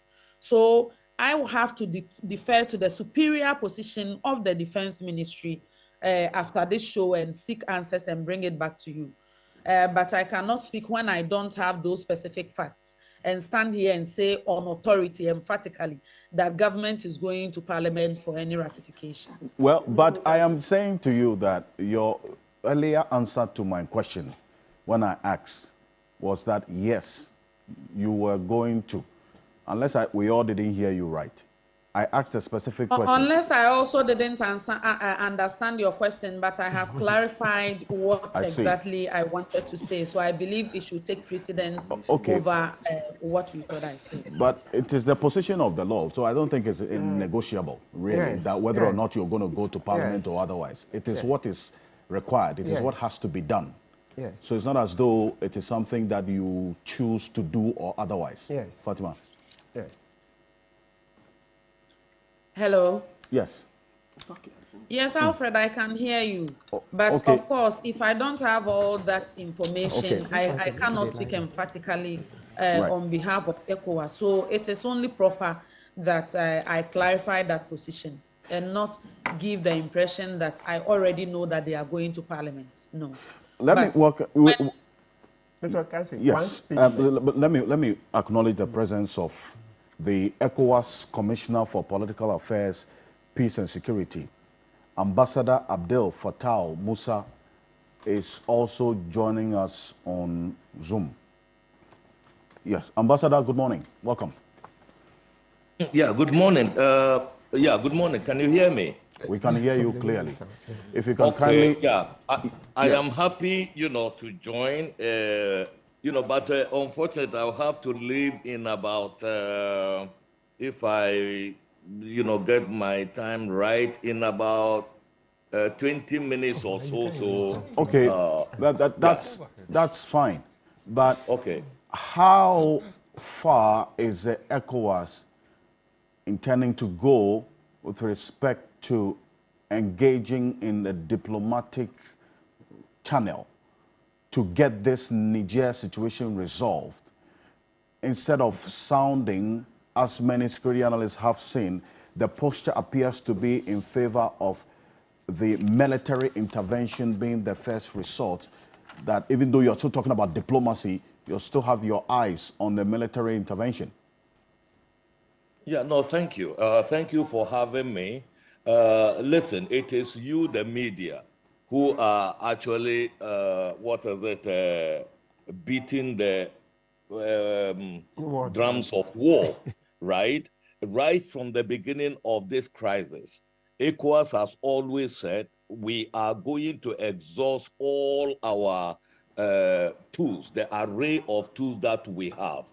Okay.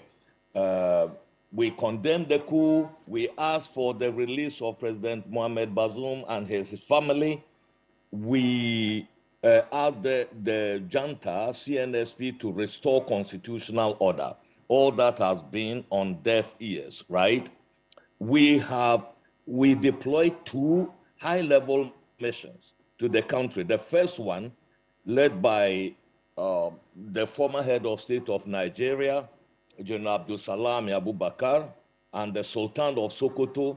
They were confined to the airport, and they had to come back without seeing the leader of the junta, Abdurrahman Chiani.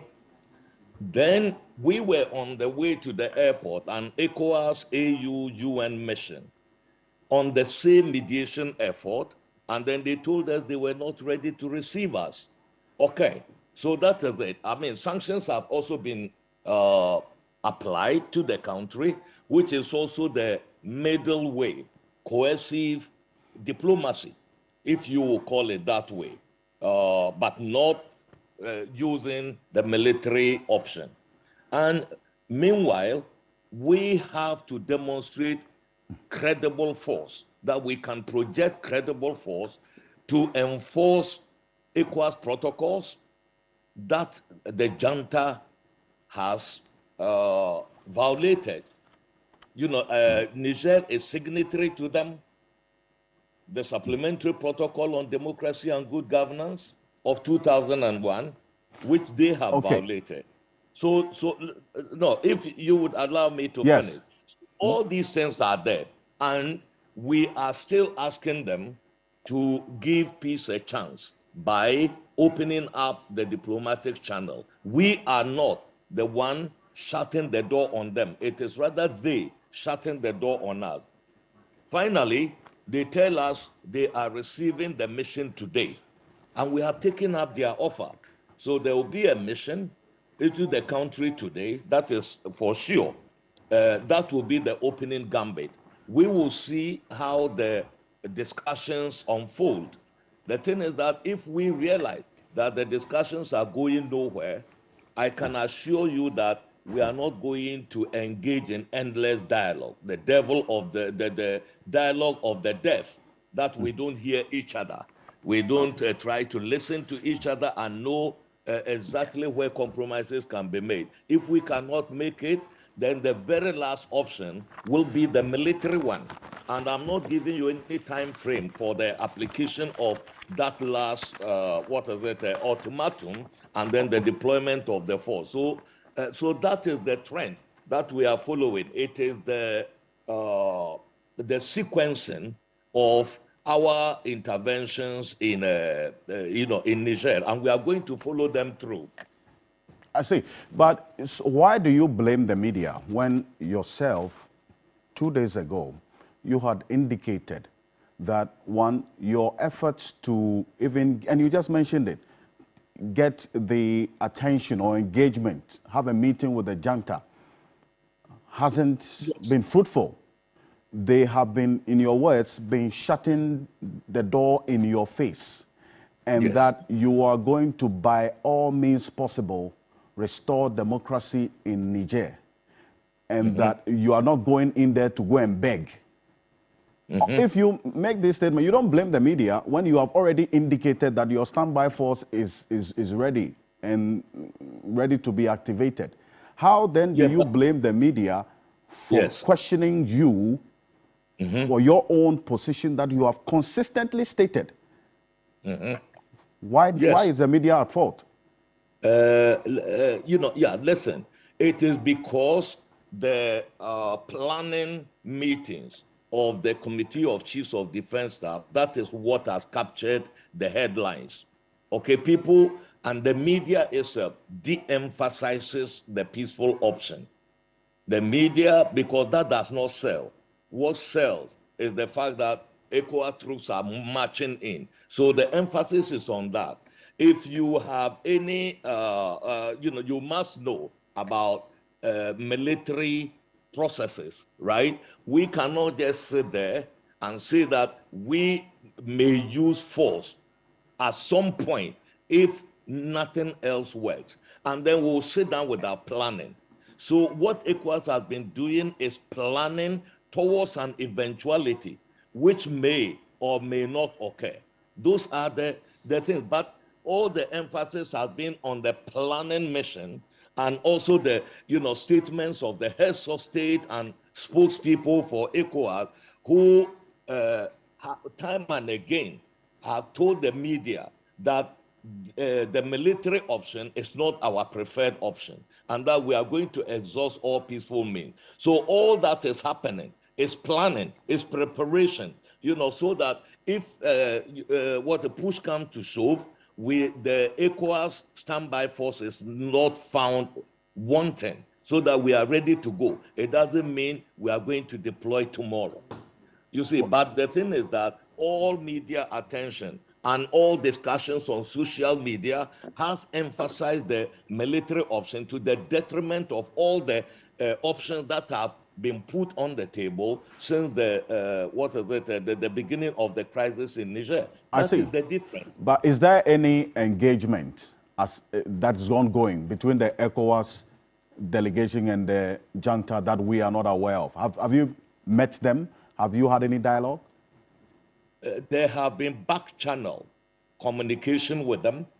And then, in fact, we just spoke to the newly appointed Prime Minister, Mr. Zain, just not long ago, which opened the door, for this mission that is being deployed today. So there have been contacts. There have also been track 2 interventions, not directly by ECOWAS, but also linked to ECOWAS, including the visit of the ulamas, the mullahs into the country, where they declared that they were ready for talks, but they had not actually contacted us directly and said the mission should come. So there have been so many contacts that we've had directly and indirectly. And it is the last one, the discussion that we had with the Prime Minister, just about 2 days ago, that opened the door to this visit. So we are taking them by their word. The mission will deploy, and then we'll see what the reaction would be. Have you considered the cost? I'm not talking about the financial cost only, but the social cost of your military intervention. Already, we have been engaging the Ghanaian community there. The leadership is worried that if you decide to intervene with the military in Niger, they will be targets for attacks. And not just the Ghanaians, but the Nigerians, the Senegalese, and other African nationals in Niger. That's their fear. Have you considered that? In the planning of this mission, all those factors have been taken into account.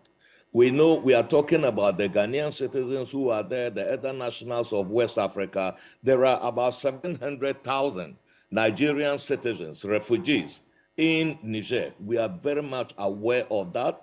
And we have also taken into account the possibility of reverse refugee flows out of the country and then all that. But let me assure you, in planning, we are not going to war against Niger, right? That is very important to, it's a very big difference. We are not going to war against Niger. We are going to war against the CNSP junta. The CNSP junta is the one, and we are making that very clear to the populations. And I can assure you from our intelligence that the CNSP appears to be a monolith. It seems to be to have consolidated its power or anything like that. It's far from the truth, and that there is opposition internally to the CNSP. But, so I'm not going to go into details, right? Yes, but Commissioner, you cannot be having the CNSP as your target and not also take into consideration how your attacks would impact on the larger population. I mean, and the implications that it would have for the country as a whole and the sub-region. So your target, yes, is the CNSP, but they are not alone in this. Yes, but they also, if they have their population at heart, they should take up our offer of the peaceful means to resolve this crisis. But when it comes to the implementation of the military option, if it happens, it is going to be surgical, it is going to be targeted. And I can assure you that all plans are afoot to, make sure that the collateral impact of any intervention is going to be as minimal as possible. That is being taken into account. I cannot guarantee 100% that probably this, when you are going into an operation like this, there are so many things you have control over, other that you do not. But what I am saying is that we have taken all this into consideration, and we are telling them that the peaceful option is still there. We want, peaceful pathways, to the restoration of constitutional order in the country. So if the junta has its population and the population of West Africans at heart, I think it will take up that offer so that we do not cross that Rubicon where we have to use military force. I mean, that is the position of ECOWAS. I see. But for you as a bloc, have you considered the causative factors in this? And instead of focusing on the outcome, the symptoms of this problem, as a regional leadership, the bloc, the attempts by some of the leaders who are engaged in, quote unquote, trying to restore democracy in Niger, they themselves being engaged in undemocratic acts of trying to change their constitution, to extend their tenure in office, and then also intervene in other means. For you, as ECOWAS, you did not intervene in those instances. Haven't you failed as a leadership? Yes. No, thank you. Yes. First, let me state this. administrations of any entity is a continuum. So we take the blame for mistakes of the past, right? What I am telling you is that there is a new administration at the level of the commission and also at the chair of authority, President Ahmed Bola Tinubu of Nigeria. We assumed office just about a year ago. All these things that you are talking about took place some time back, right? We've seen the situation in, for example, Guinea, that triggered the coup d'etat against them. That is about the adopting a new constitution without the consent of the majority of the population by trying to extend their power. All that has happened in the past. We are saying that what is happening in Niger, that coup, we have to stop that contagion. We are drawing a line in the sand. The Niger coup is one coup too many. There is a new administration where the fact that we made mistakes in the past does not mean that we should continue making those mistakes. And let me tell you one thing. Recently, the president of Senegal, Macky Sall, publicly renounced his original intention to go for a third term. I don't think you know what went into it. Back channel pressure, and then all that for him to renounce the third term agenda. You see, if it had been probably in the past, he could have gone away with it. And already, when we heard that the president of Gambia, President Adama Barrow, said that, he intends, possibly to run for a third term at the last but one summit, the ordinary summit of ECOWAS in Guinea-Bissau. ECOWAS put him on guard that we've heard what he has said, even though the elections are far away, we are putting him on guard that we have taken note of his statement. So if our population should see differences that are emerging. I see. But yes. Ambassador, you have said that you take the blame for the mistakes of the past. But why are you so quick to act when there's an overthrow of government with guns and so slow or even silent or don't act at all when governments are overthrown through the constitution? Yes. Yeah. I mean, look, the ECOWAS protocol on democracy and good governance is very clear. It is zero tolerance for power obtained, that is by the military often, and maintained by sitting presidents who fiddle with their constitutions, instrumentalize the judiciary, weaponize them against oppositions and other things in order to stay on in power. That really is a contravention of the ECOWAS protocols.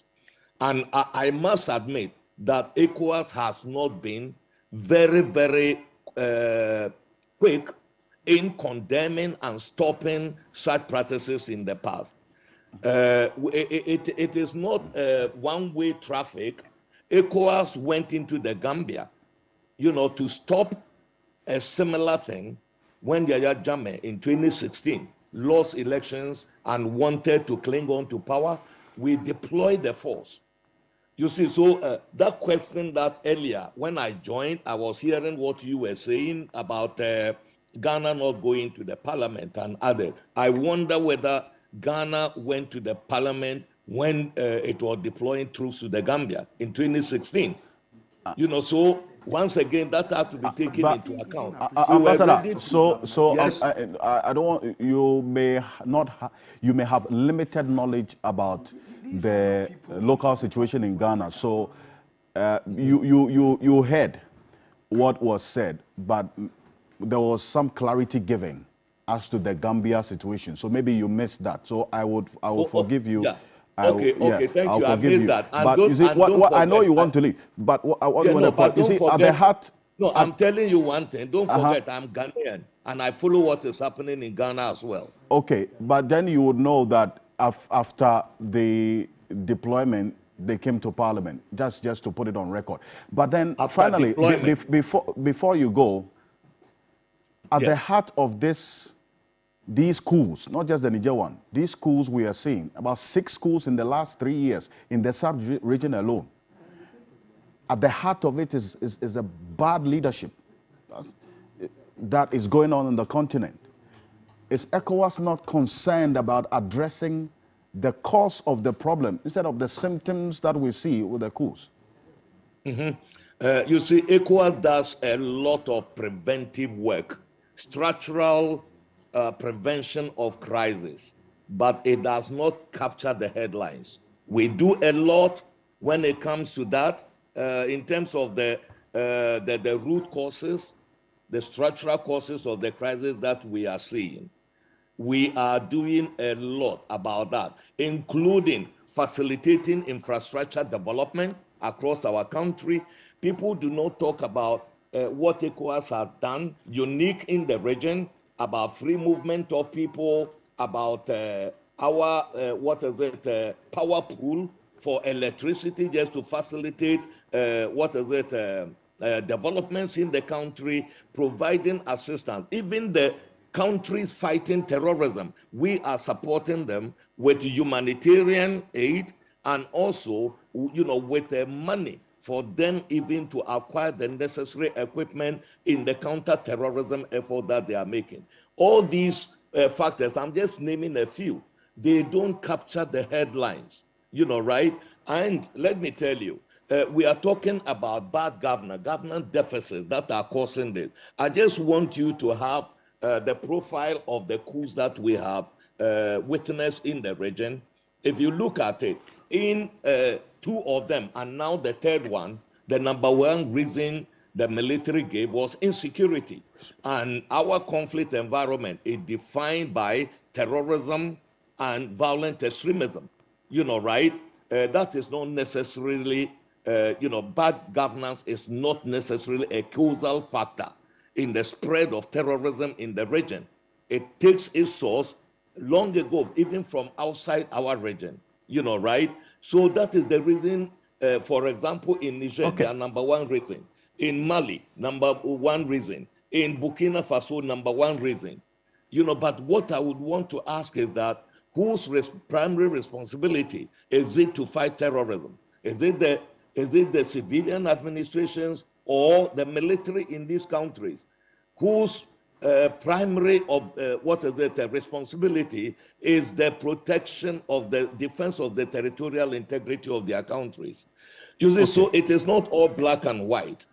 If you look at it, among all the coups that have occurred, the only one that did not cite insecurity as the number 1 factor was in Guinea. The rest, insecurity. And so what has the military been doing in those countries? And is it when they become government, that they come into government, that they will resolve the the terrorism, problem? For example, in Niger today, we've seen an uptick in terrorist attacks. About 27 troops were killed, so many more injured. And for months, Niger never experienced such attacks on the military. And they have seized power. Ambassador Abdel Fattah Musa, thank you for joining the conversation. Give us 20 minutes, but we've done 30 for the greater good, because it is important to hear from you and how far you are willing to employ diplomacy instead of the military option, which has been widely condemned. Yes. Thank you. No, thank you very much for having me. And I can assure you, we shall exhaust the diplomatic channels. I can assure you about that. But it takes 2 to tango, and we are watching to see the posture of the military as our mission goes in, to dialogue with them. Okay. Thank you. Thank you. Before you go, quick one. So, Dr. Mustafa, you under the UN Charter, have you saw the consent of the Security Council? The use of force? Listen, we will inform the Security Council at the appropriate time. I do not think that we have the intention to go and request Chapter 7 approval from the Security Council. We have consulted our lawyers, and it is not a requirement without which we cannot go. And the United Nations Secretariat have been supporting all measures that ECOWAS have been taking up till this point. Thank you. Ambassador Abdel Fattah Musa, thank you for joining us. Thank you. Thank you so much. Thank you. Is the ECOWAS Commissioner for Political Affairs, Peace and Security, Professor Ransford Jampo. It says ECOWAS hasn't been quick. It admits that they haven't been quick to condemn such instances in the past. They take the blame for the mistakes of the past and what we are seeing playing out in other countries, acknowledging the fact that there's that weakness in ECOWAS's approach, plus the issues relating to the bad leadership, which they say they are aware of, but they've been making some interventions, which we haven't seen the outcome as we speak. Prof. You see, there are so many things I wanted to tell the man in the face, but you've just allowed him to go, and so I don't like talking behind the back of people. He's listening and watching you now. Well, he's so on, actually. I think that then let me say a few things. See, the idea of diplomacy is a complex thing, and it is something that is studied in school deliberately. Clearly, if you look at what he's saying, he's not a diplomat. And you see, the posture of the diplomat itself, matters in the conduct of diplomacy. The posture.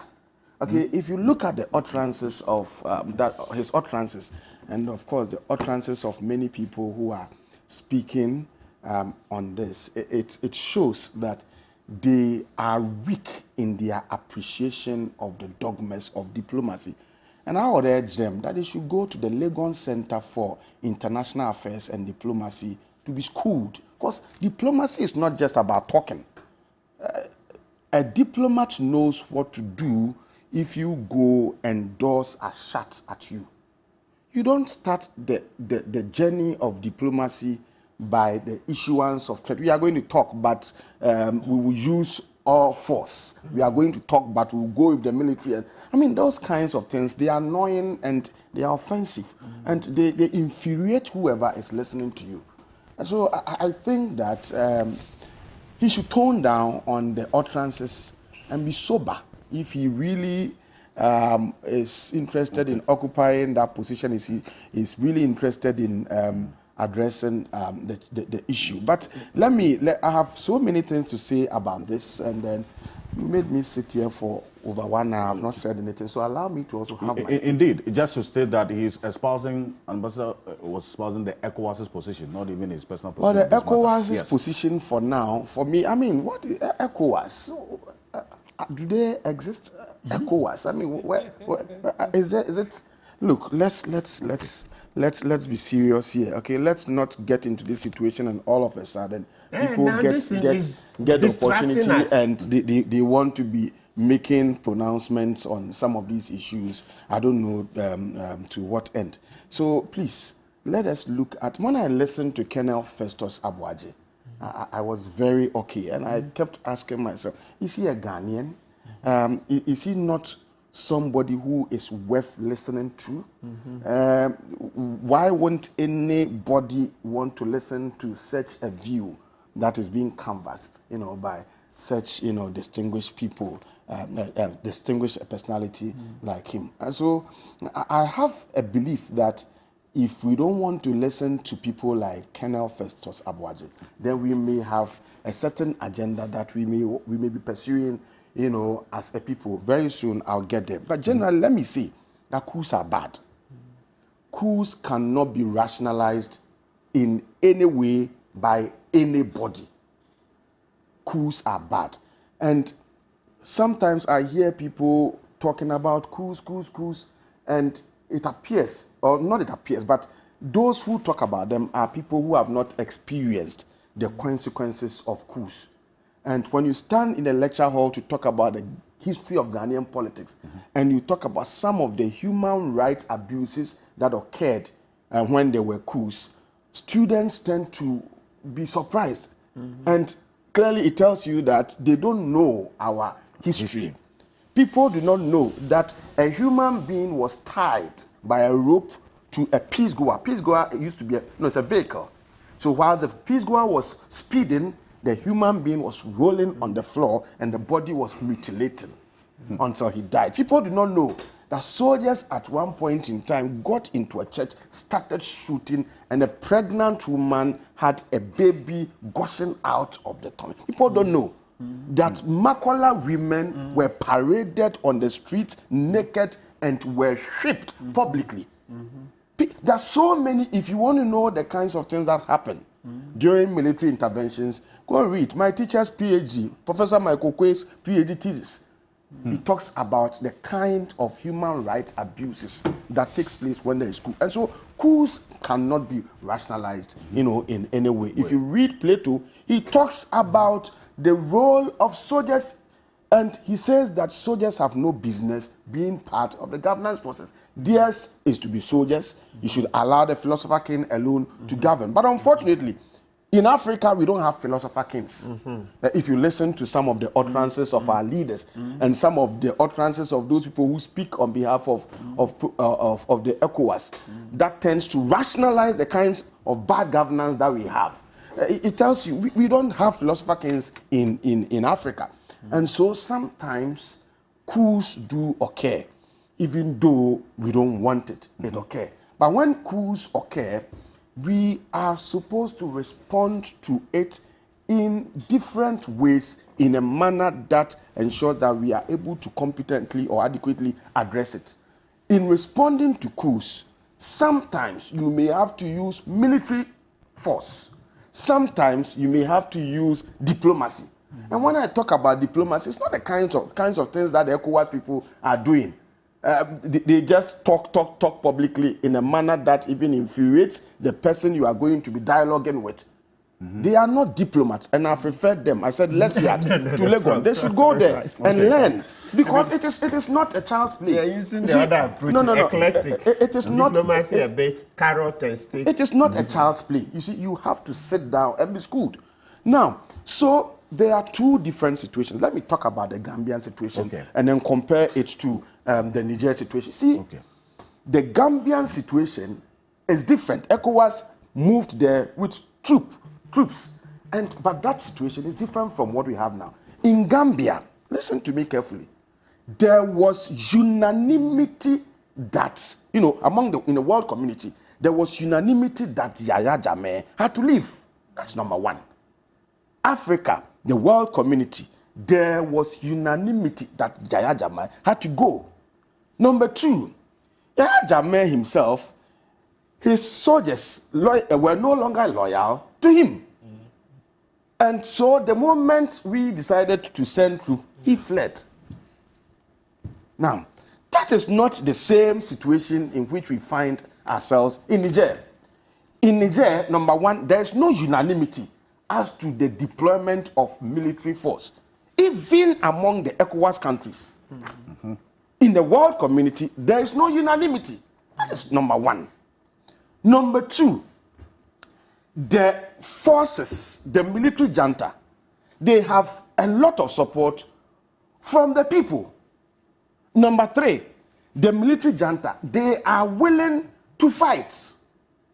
Number four, Russia is willing to fight on the side of the military junta.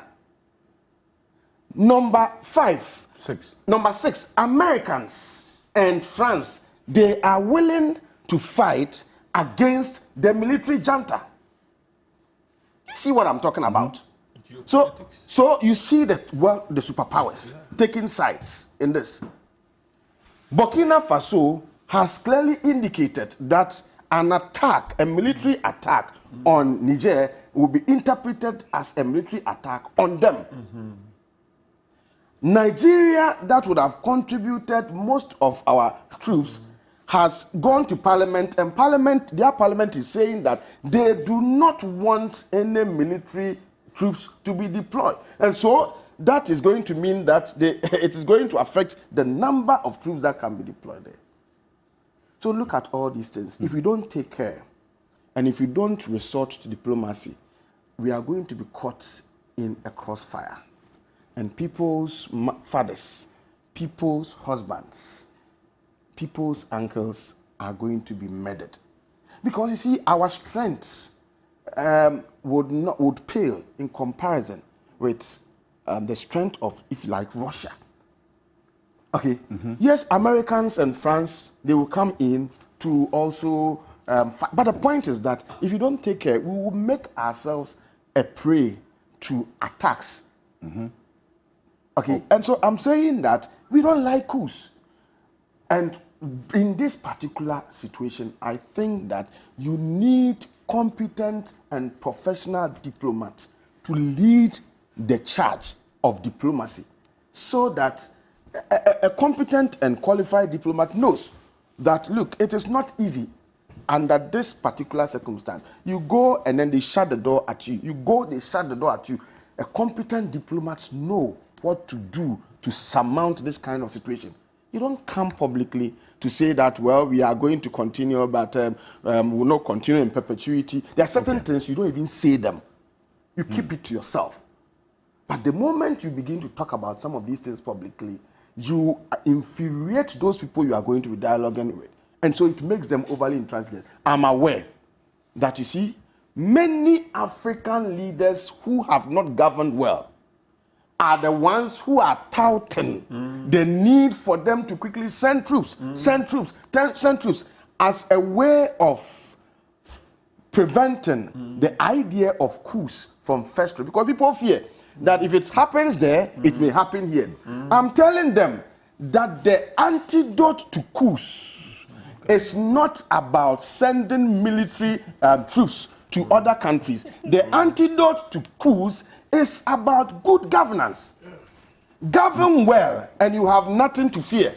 But if you don't govern well, and you think that, well, I will not govern well, but I want to contribute troops to help countries that have experienced military coup, then I'm telling you that you will be laughing at the wrong side of your mouth one day, because the people will not listen. The antidote to coups is not about quickly sending military troops without even thinking about the consequences. The antidote to coups, if you have nothing to fear, is to govern well. Good governance is the antidote to coups. But if you supervise and create what Michael Quay will refer to as a praetorian situation, then you keep being afraid of coups. We don't support coups. I don't support coups. But I'm saying that when it occurs, we must use, like Professor Dr. Kenneth Festus Abuaji said, we must use sometimes commonsensical approach to handling some of these things. You don't have the strength. You don't have what it takes. I'm not even talking about funding. You don't have the military might to go and be caught in that crossfire between Russia and America. They are going to. So if we want to fight, if we have to take military resort to deployment of military troops, let those who have the might, let those who have the strength, let them do it. But we don't want our people to go and be massacred. Professor Ransford Jampo is a professor of political science. Stay with us. We are going to take concluding thoughts on this matter right after this quick break. It's a quick break, so don't go away. Fatima Abubakar, a Deputy Information Minister, is still with us, and my guest in studio as well. We'll be back shortly after this quick break here on Key Points. Stay with us. We're live on 3FM 92.7 as well.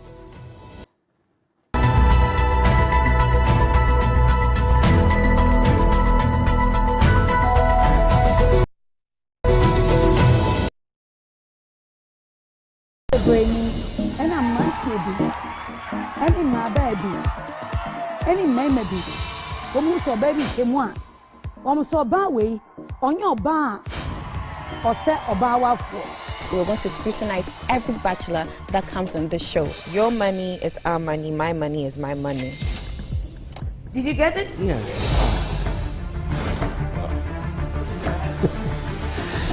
I'm here to win the husband material. My mom tells me I'm the best man anyone can have because she personally prepared me for that. Equally, you're also very neat in the kitchen. So rare to see a man that can cook. Food is love. Simple. Is he hot? He's hot. If I feel insecure about your female friends and I tell you not to hang out with them anymore, are you going to do it or you're not going to do it? This marriage will not happen.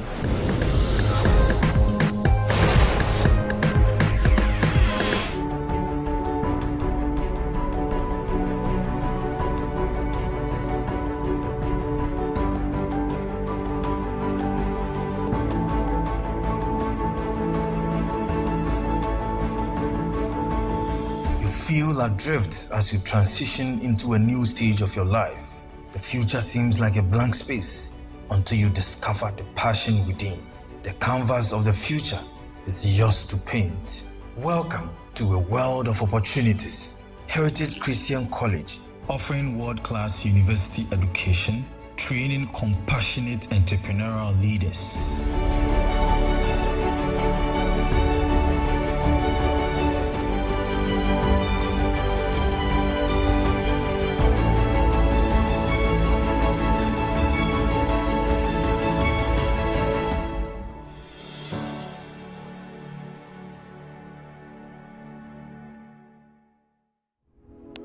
Rasta. Rasta, Rasta. What does Rasta really mean to the people? In today's episode of Rasta Vibration, this is what we're looking at. Rasta, what does it mean to you? To me, Rasta means real. Rasta to me means artistic. Rasta to me means study. Rasta to me means trailblazing. That's what people like you and I do every day. What? But where you there? I did. You do. Listen, Rasta, I have a bone to pick with you. Some of the things that you say on air, though, are morally, ethically, and politically. Relax. Kids are watching. Sit down, my youth. Respect. Rasta means the motherland, Africa. Real artistic, sporty, trailblazing African choco malt drink. This advert is FDA approved. She was just trying to take care of her diet and her health in general from a UK size 22. She started off by eating well, sharing it on social media personally, and then later on it moved on to blow into the biggest restaurant in Ghana right now. You know that restaurant, I'm talking Nyonyo Catering Services. I told Farouk, I want to own a restaurant, and we all laughed it off. I didn't know that words are powerful. Later on in life, I own a restaurant. For me, my food style or my healthy eating habits is balancing. Me, if it must be done, it must be done well. I'm all for balance. Okay, balance. All right, baby, balance, I cannot come baby. and die. Chichi Yakubu is our guest right here on Today's Woman for this week. Don't forget, it's 3 p.m. on Saturday, right here at TV3 with me, Cookie. Today's Woman with Cookie T shows Saturdays at 3 p.m. on TV3. Brought to you by Latex Foam. Vlisco.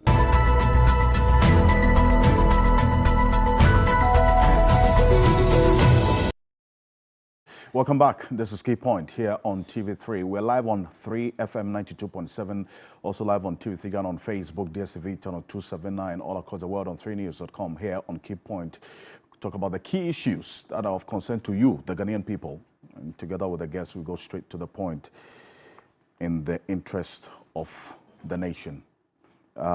Still with us is Fatima Abubakar, is a Deputy Information Minister.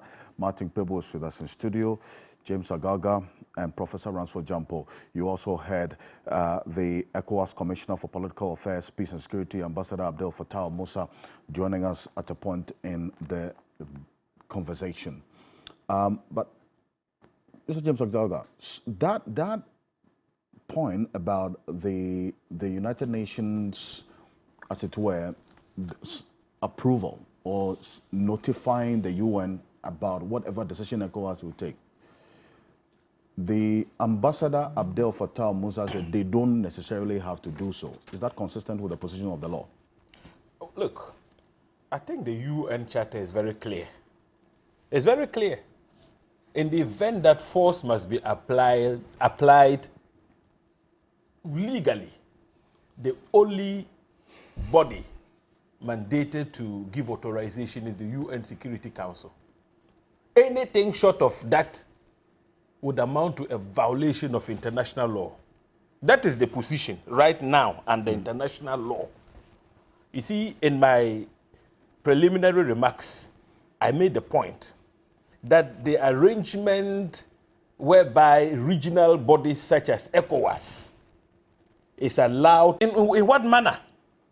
But you see, Alfred, I've seen a letter which was written on the 17th August and addressed to ECOWAS.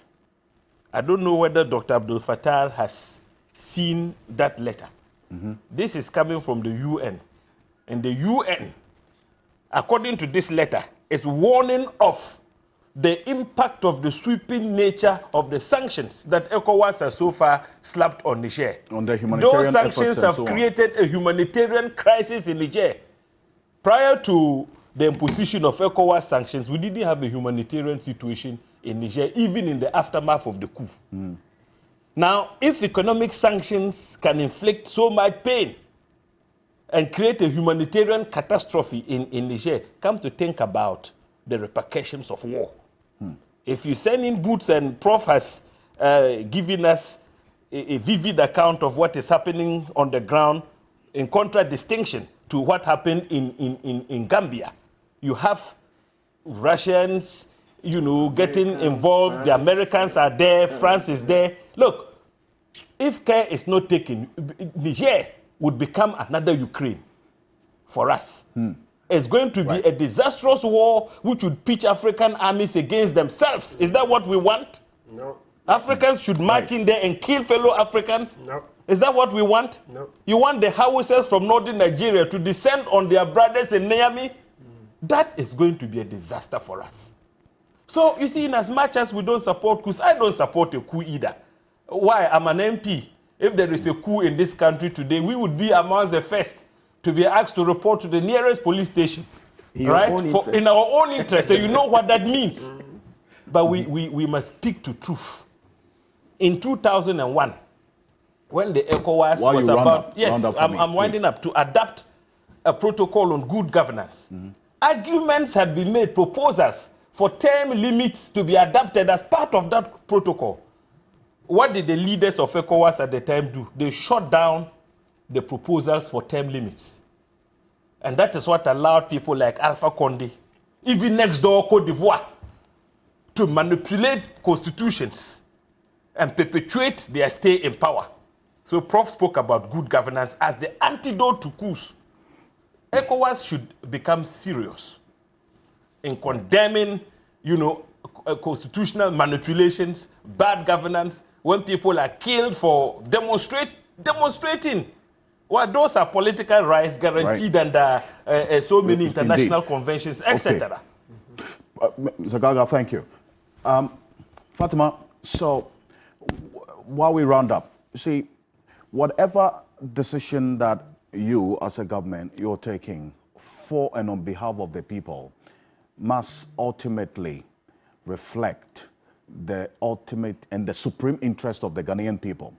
And so if you're going to take this decision with the supreme interest of the Ghanaian people in mind, how can you do that without going to the representatives of the people to know the mind of the people about the decision you intend to take? Okay, first of all, Alfred, I have to, of course, I mentioned that after listening to all your distinguished panelists, I would like to assure them once again that at the heart of government's decision on this matter is the supreme interest of the Ghanaian people. And government will not do anything that will be detrimental to its citizens, home or abroad. So we should not forget about the fact that there are still a lot of options on the table that is up for consideration. Specifically to your question, let me remind you that this is also a developing story. You asked the commissioner about recourse to the Security Council. He said not yet. If the Ministry of Defense or the government is planning any such of engagement with the legislature, it is not something that has come to my notice. But I won't be surprised. I won't say it's something that is perfect. But finally, I would like to remind you that the commissioner mentioned that in 3 of the recent coups, the primary reason that was cited was not poor performance of government. No, it had to do with his understanding of the performance of governance is questionable. Okay, he can't say thank that. you. Yes, I am. Let Fatima. Hold on, Prof. Yes. Prof, hold on. If you will kindly permit me, Fatima. I understood his comment in that narrow sense, and that is what I'm making reference to. For instance, if you look at the situation of President Bazoum, the insecurity situation in Niger preceded his government, his administration, which started only 2 years ago. So all the challenges and insecurity cannot be attributed to his lack of commitment to ensuring territorial integrity. All that I am saying is that let the media not push the narrative which will embolden coup makers.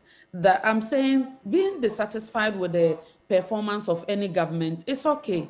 That is why under a democracy we have periodic elections and people are given the opportunity to either maintain or change whichever regime is in office if they are dissatisfied with performance. But when we shouldn't keep the narrative that emboldens coup makers, that if you are dissatisfied with government, that is why people, it's a precedent. It's almost a given that when a government is not performing to your satisfaction, a satisfaction which is subjective, there is every reason to resort to coup. So I am saying that we have listened to you, and I believe government will take every necessary step to make sure our interest is secured. And indeed, and we've been very consistent on this platform. All my guests, including myself here, condemning the impact of coup d'etat, but also let's not water down the causative factors. And that is the reference we have made, that we should also be concerned about what causes the coups and not only be focused on the outcomes of it. And I'm sure, Fatima, as speaking from the perspective of governance, that would also be of concern to you. Absolutely, absolutely. Okay. That's Lawyer Martin Bebo, I beg your pardon. Lawyer Martin Bebo. Yes. Okay. Sorry. So finally. Yes, my first comment is in response to Dr. Mustafa. He said that, oh, there's going to be surgical precision and all that. Please, it sounds laughable. Sounds very laughable. We don't want that. Look, if you read history, that's how it's been. First World War, Germany just thought that, oh, they were just going to rout the Allied powers, go through Russia, quick. What happened? Over 8 million people died. Even till date, they've not finished counting the cost of the First World War. You go on and on and on. History has been full of army generals thinking that, oh, this one will be a quick victory. Rommel in North Africa, you see, he was routed during what do you call it, Second World War. Although there are so many examples. I mean, I like to follow history, watch. I've seen so many things. Generals who say, oh, this will be a quick war. Then it tends to be a very long one, protracted, and citizens die. So please, it shouldn't, I don't want to hear this will be a surgical precision. Yes, nobody's going to be surgical. Nobody's asked for any surgery. We are dying here. We are hungry. No, nobody wants any surgery. So you should remember, ECOWAS should remember that one will be one too many. That surgery is going to be one too many. Citizens are dying. That's the thing. That's the first thing ECOWAS should be discussing. That the impact, the humanitarian crisis, people are dying. Are we serious at all? These big people come to sit here. They don't even know that daybreak, people have not eaten, people can't find food, people can't pay school fees, and then you are talking about grandiose wars, all options on the table. Which table? Which table? We have not asked for any restoration of constitutional power by use of force there. No, nobody's asked for it. Look, Article 2.4 of the UN Charter is very clear that states should not use force in their international relations. Article 2.4 of the UN Charter is clear. It prohibits states So President Akufo-Addo, don't take our money anywhere. Talk about your bad governance. You know, this case is providing a very useful relief for President Akufo-Addo. I'm sure by now he says he laughs that you see Ghanaians. Now all we discuss is the impending war in Niger, and he is getting a respite. You are not getting any respite. Talk about your bad governance. That is the main thing. Talk about your bad governance. The fact that now Akufo-Addo's family is very, very, very rich. And he's about to exit with that money, and we are dying. Fatima, I've said it. Oforiatta has made hundreds of millions. So that's the truth. We are dying now, and Akufo-Addo and his family have become very rich. That is the first point we have to use. Fatima, are you denying? I say Oforiatta has not made money. Are you saying he has not made money from the bonds? No. So can't stop. Are you saying Oforiatta has not made money from the bonds? And so Oforiatta, you are the president's brother. Fatima, no, listen, we are all Ghanaians. Next year, you'll be out of government. Next year, you'll be out. So think about that. Don't come and defend just anything. Lawyer. Don't come and sit here and defend just anything. He made the money, and that's okay, lawyer, thank illegally. Professor Jampo, finally. Well, I think I've received that information that the ECOWAS security chiefs are relaxing in Kempinski. We don't know well, that I think I said they are relaxing in Kempinski and projecting our discussion. Let me address them. Dear ECOWAS chiefs, please listen to me. You do not have what it takes to bring our people together to be caught up in a crossfire of proxy war between Americans, Russians,